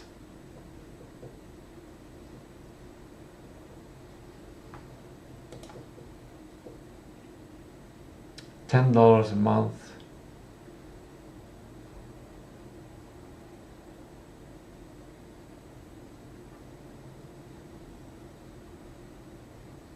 Okay. This is what I would prefer. The best of the best of the best. Actually, I would prefer this option here, which is not even Grok. It's owning my own data center, which is a whole different category.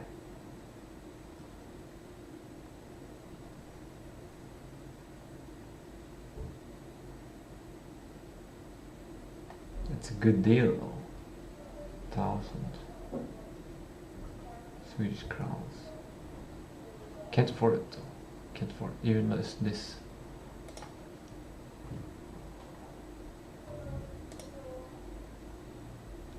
Let's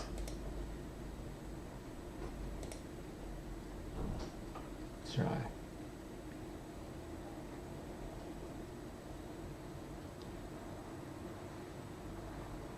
Goonies is a good movie. Incredibles. This is one of the problems. Like, I've already seen Incredibles.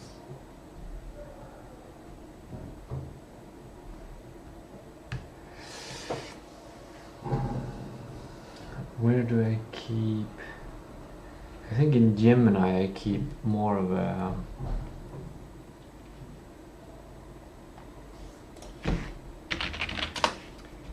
in Gemini I keep more of a log of movies that I've seen.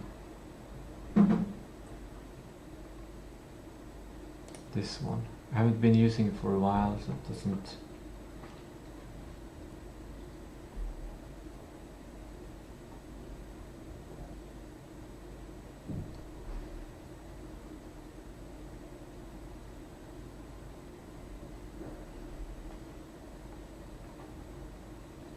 This looks like it could be a fun movie.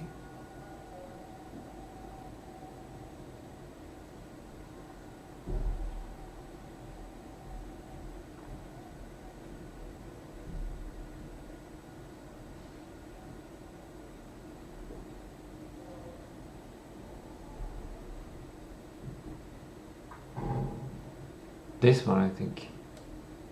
Well, I don't know, it's not really a adventure.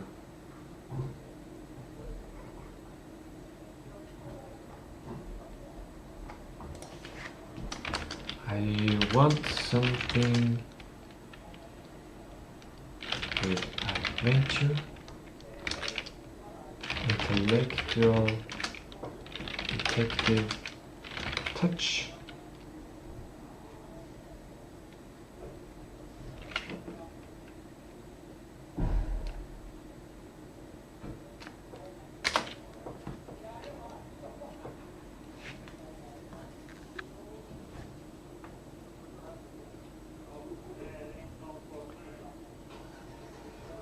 This is a great movie, already seen it. Minority Report, also a great movie. Yeah, that's a great movie actually. Inside Man?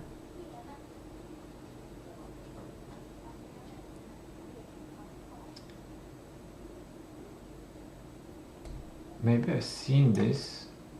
Maybe I will watch it. Inside Man.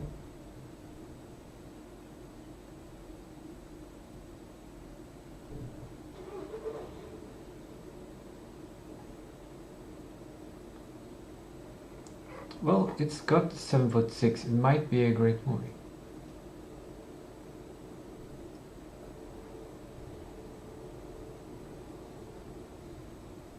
I'm not entirely sold on this one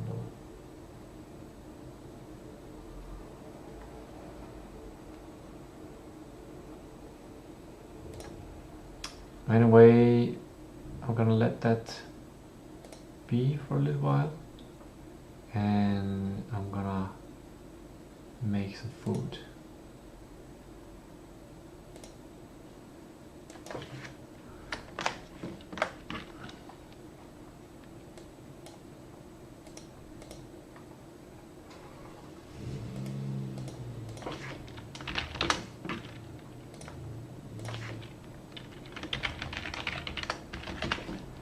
Cooking.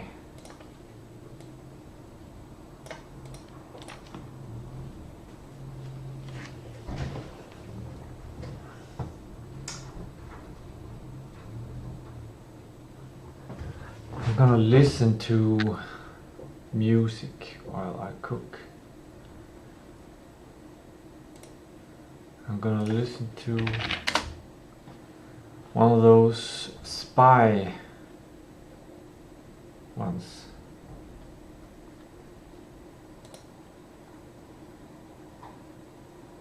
And now I'm allowing myself, allowed myself to think about if I should watch anything. I got distracted. I haven't watched these ones for a couple of days. It's gonna be nice to catch up on Elon and Jacob. Havana Heat. So, but it's gonna, this might be good.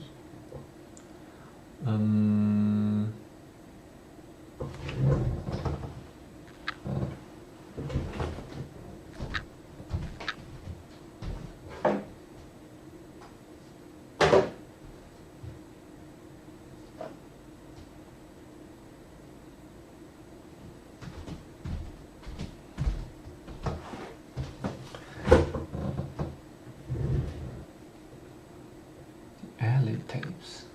That sounds interesting. What is this?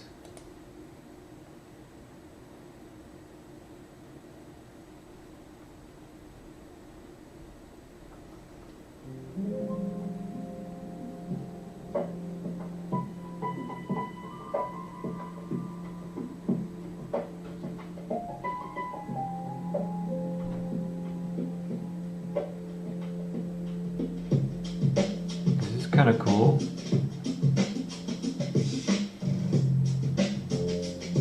Okay, good review. I think I'm gonna listen to this. But I think you need to turn off the mic so I can listen to it. Yeah. But feel free to check it out.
The music is not calm enough.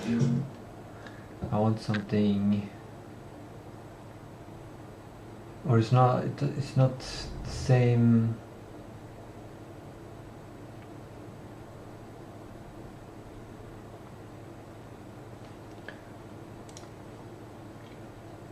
This one is pretty good.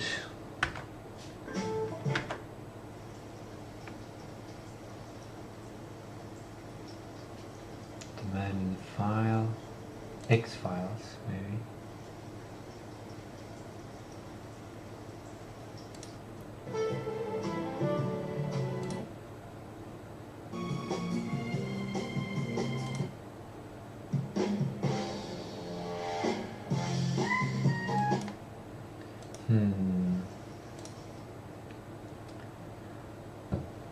Midnight Surveillance.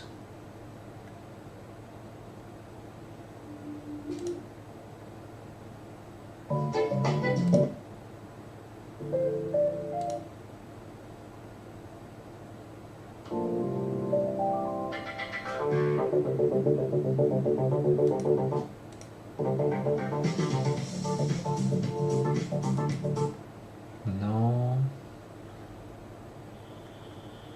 Operation Washtub.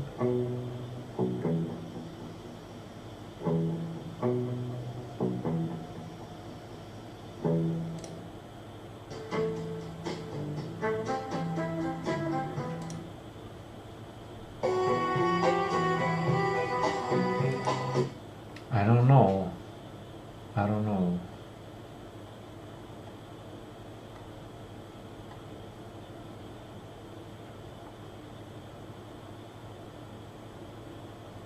Midnight Tiki.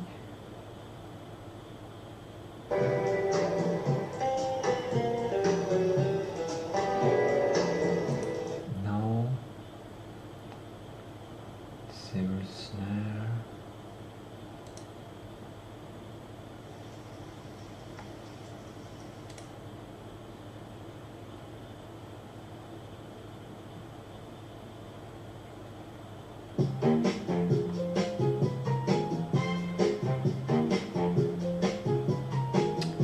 No.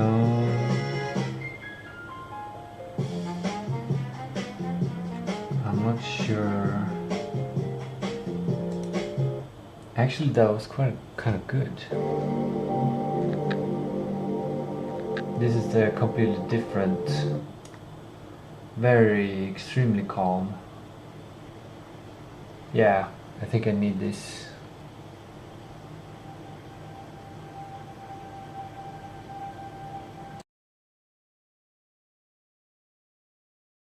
Listen to this.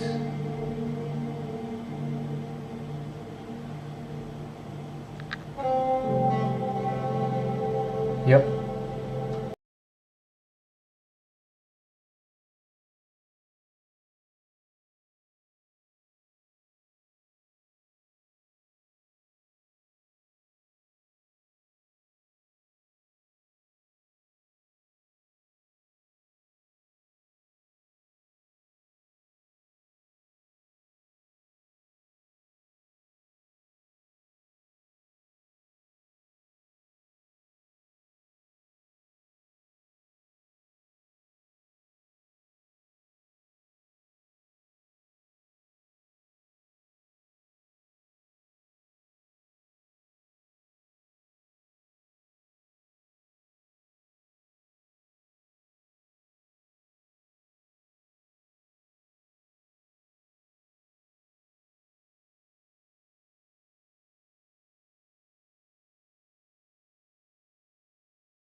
Time for a shower.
Today is actually my beard and hair is coming to a length where it's harder to scrub the skin beneath, so I still have a little dandruff. So this is the time when it's getting to this length, like 8 millimeters or something like that. That's when it's time to trim it. I'm gonna do that, and I always do that before showering. It saves time. Efficient.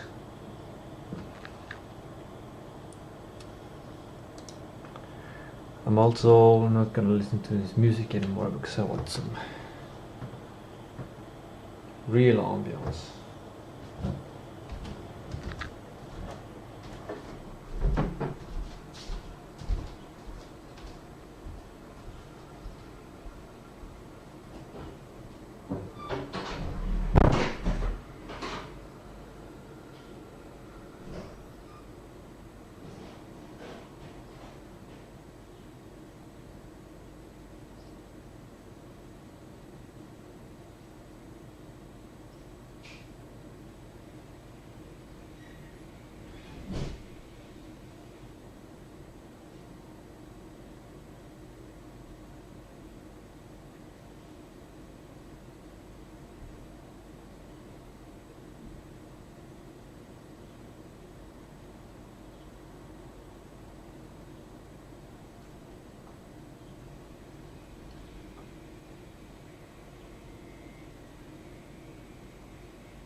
I had the wrong subtitle. I was showering, but now I'm done. And now I'm gonna eat. These are my 2 omega-3 capsules and a multivitamin. And this is also what I eat every day. A lake. Ground meat, potato, broccoli, a lot of olive oil and apple cider vinegar, spinach, ginger and garlic chopped up, and I also have sauerkraut and 1 jalapeno. And I think, oh yeah, one of these things, yeah, this one is the ground up pig liver. It's enough B12 for a day in this chunk. The recommended daily intake. Oh yeah, and I got 4 eggs in here, boiled, with the inside liquid, because I think that is better for nutrition. And I think that's about it. It's quite a satisfying meal.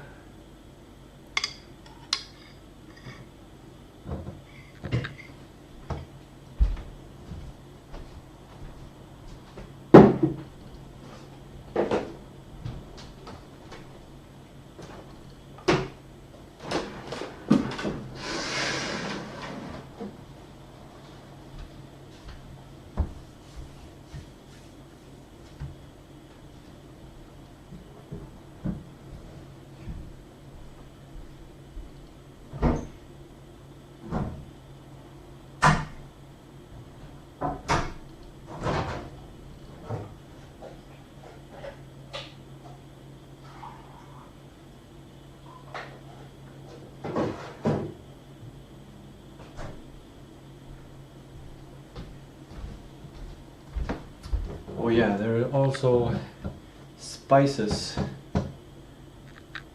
Cardamom, no wait, is it cardamom? The yellow one from India.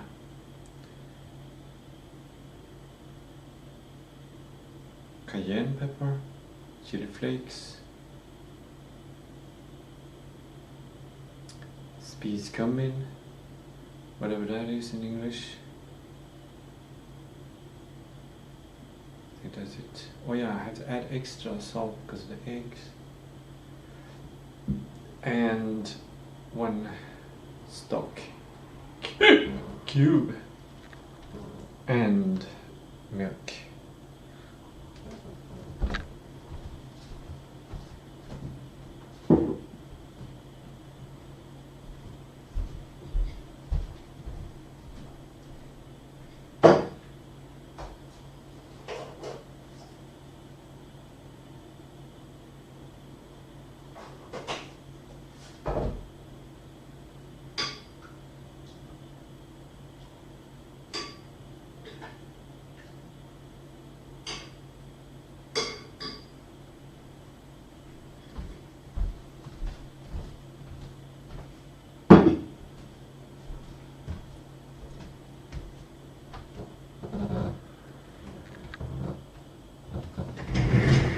And today might be a little bit special. Oh yeah, I cut my hair. so refreshing. So refreshing to cut my hair and take a shower, because everything is feels so fresh and clean. I still haven't chosen what movie to watch, and I can't really stream anything then. I'm not sure if I'm gonna... I don't like the idea of splitting up the stream, so I think what I will do is probably close the stream down. Well, I'm gonna pick a movie during the stream, then close the stream down, watch the movie, and then maybe I'll think a lot about the game or AI. I'm not sure.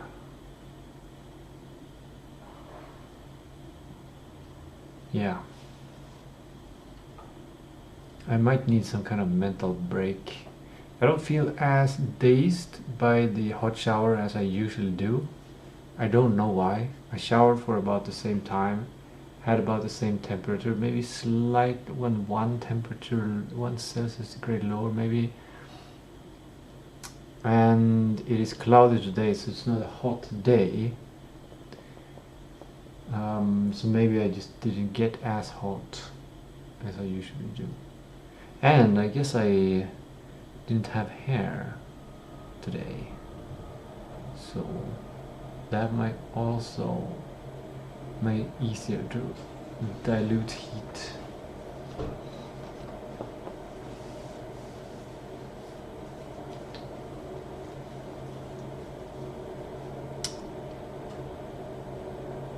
That's the train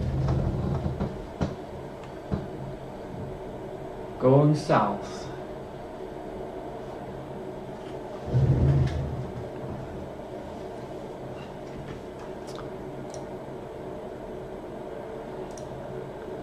I'm gonna pick a movie, and I was thinking about Inside Man.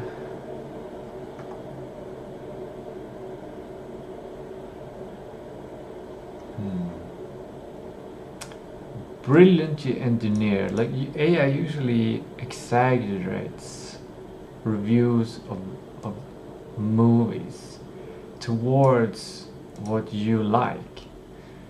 So I say what I want, and then it says these movies, and this movie is perfect for you. This movie is perfect for you. Perfect.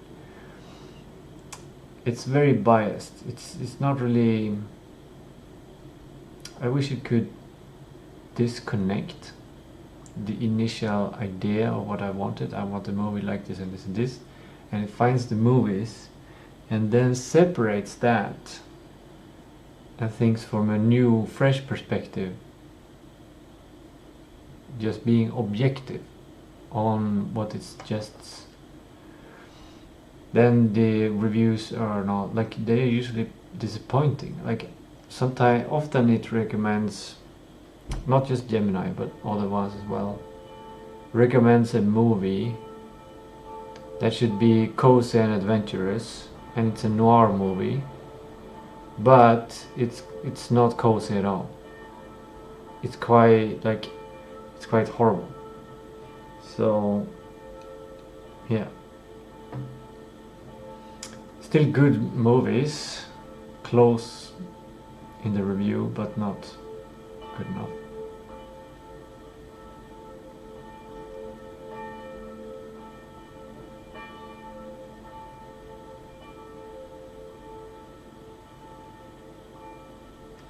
So this one says it's suspenseful energy rather than a grim one.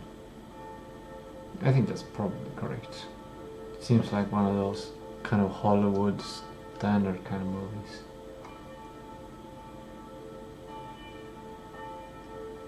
But it is 7.6.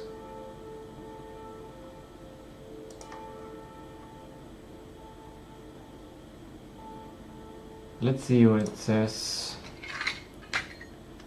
I need at least 7.7.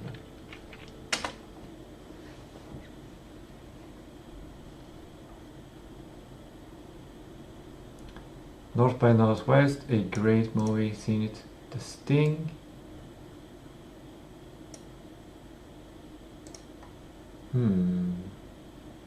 Thin Man, amazing, I've already seen it. Charlotte Jr. 1924! Is that a silent movie?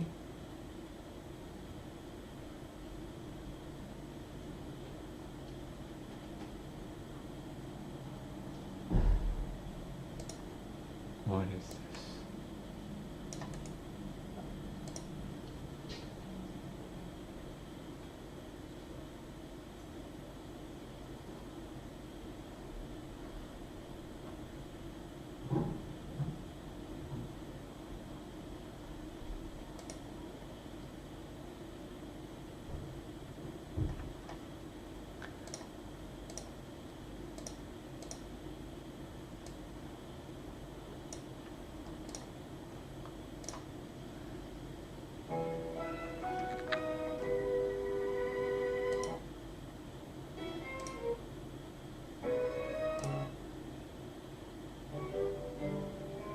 Yeah, it's a silent movie.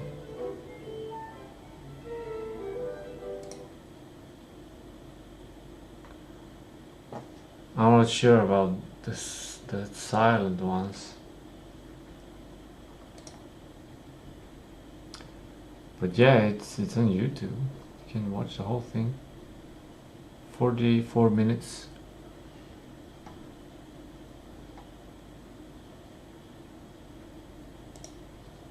I'm gonna skip that one and I'm gonna watch this thing, I think.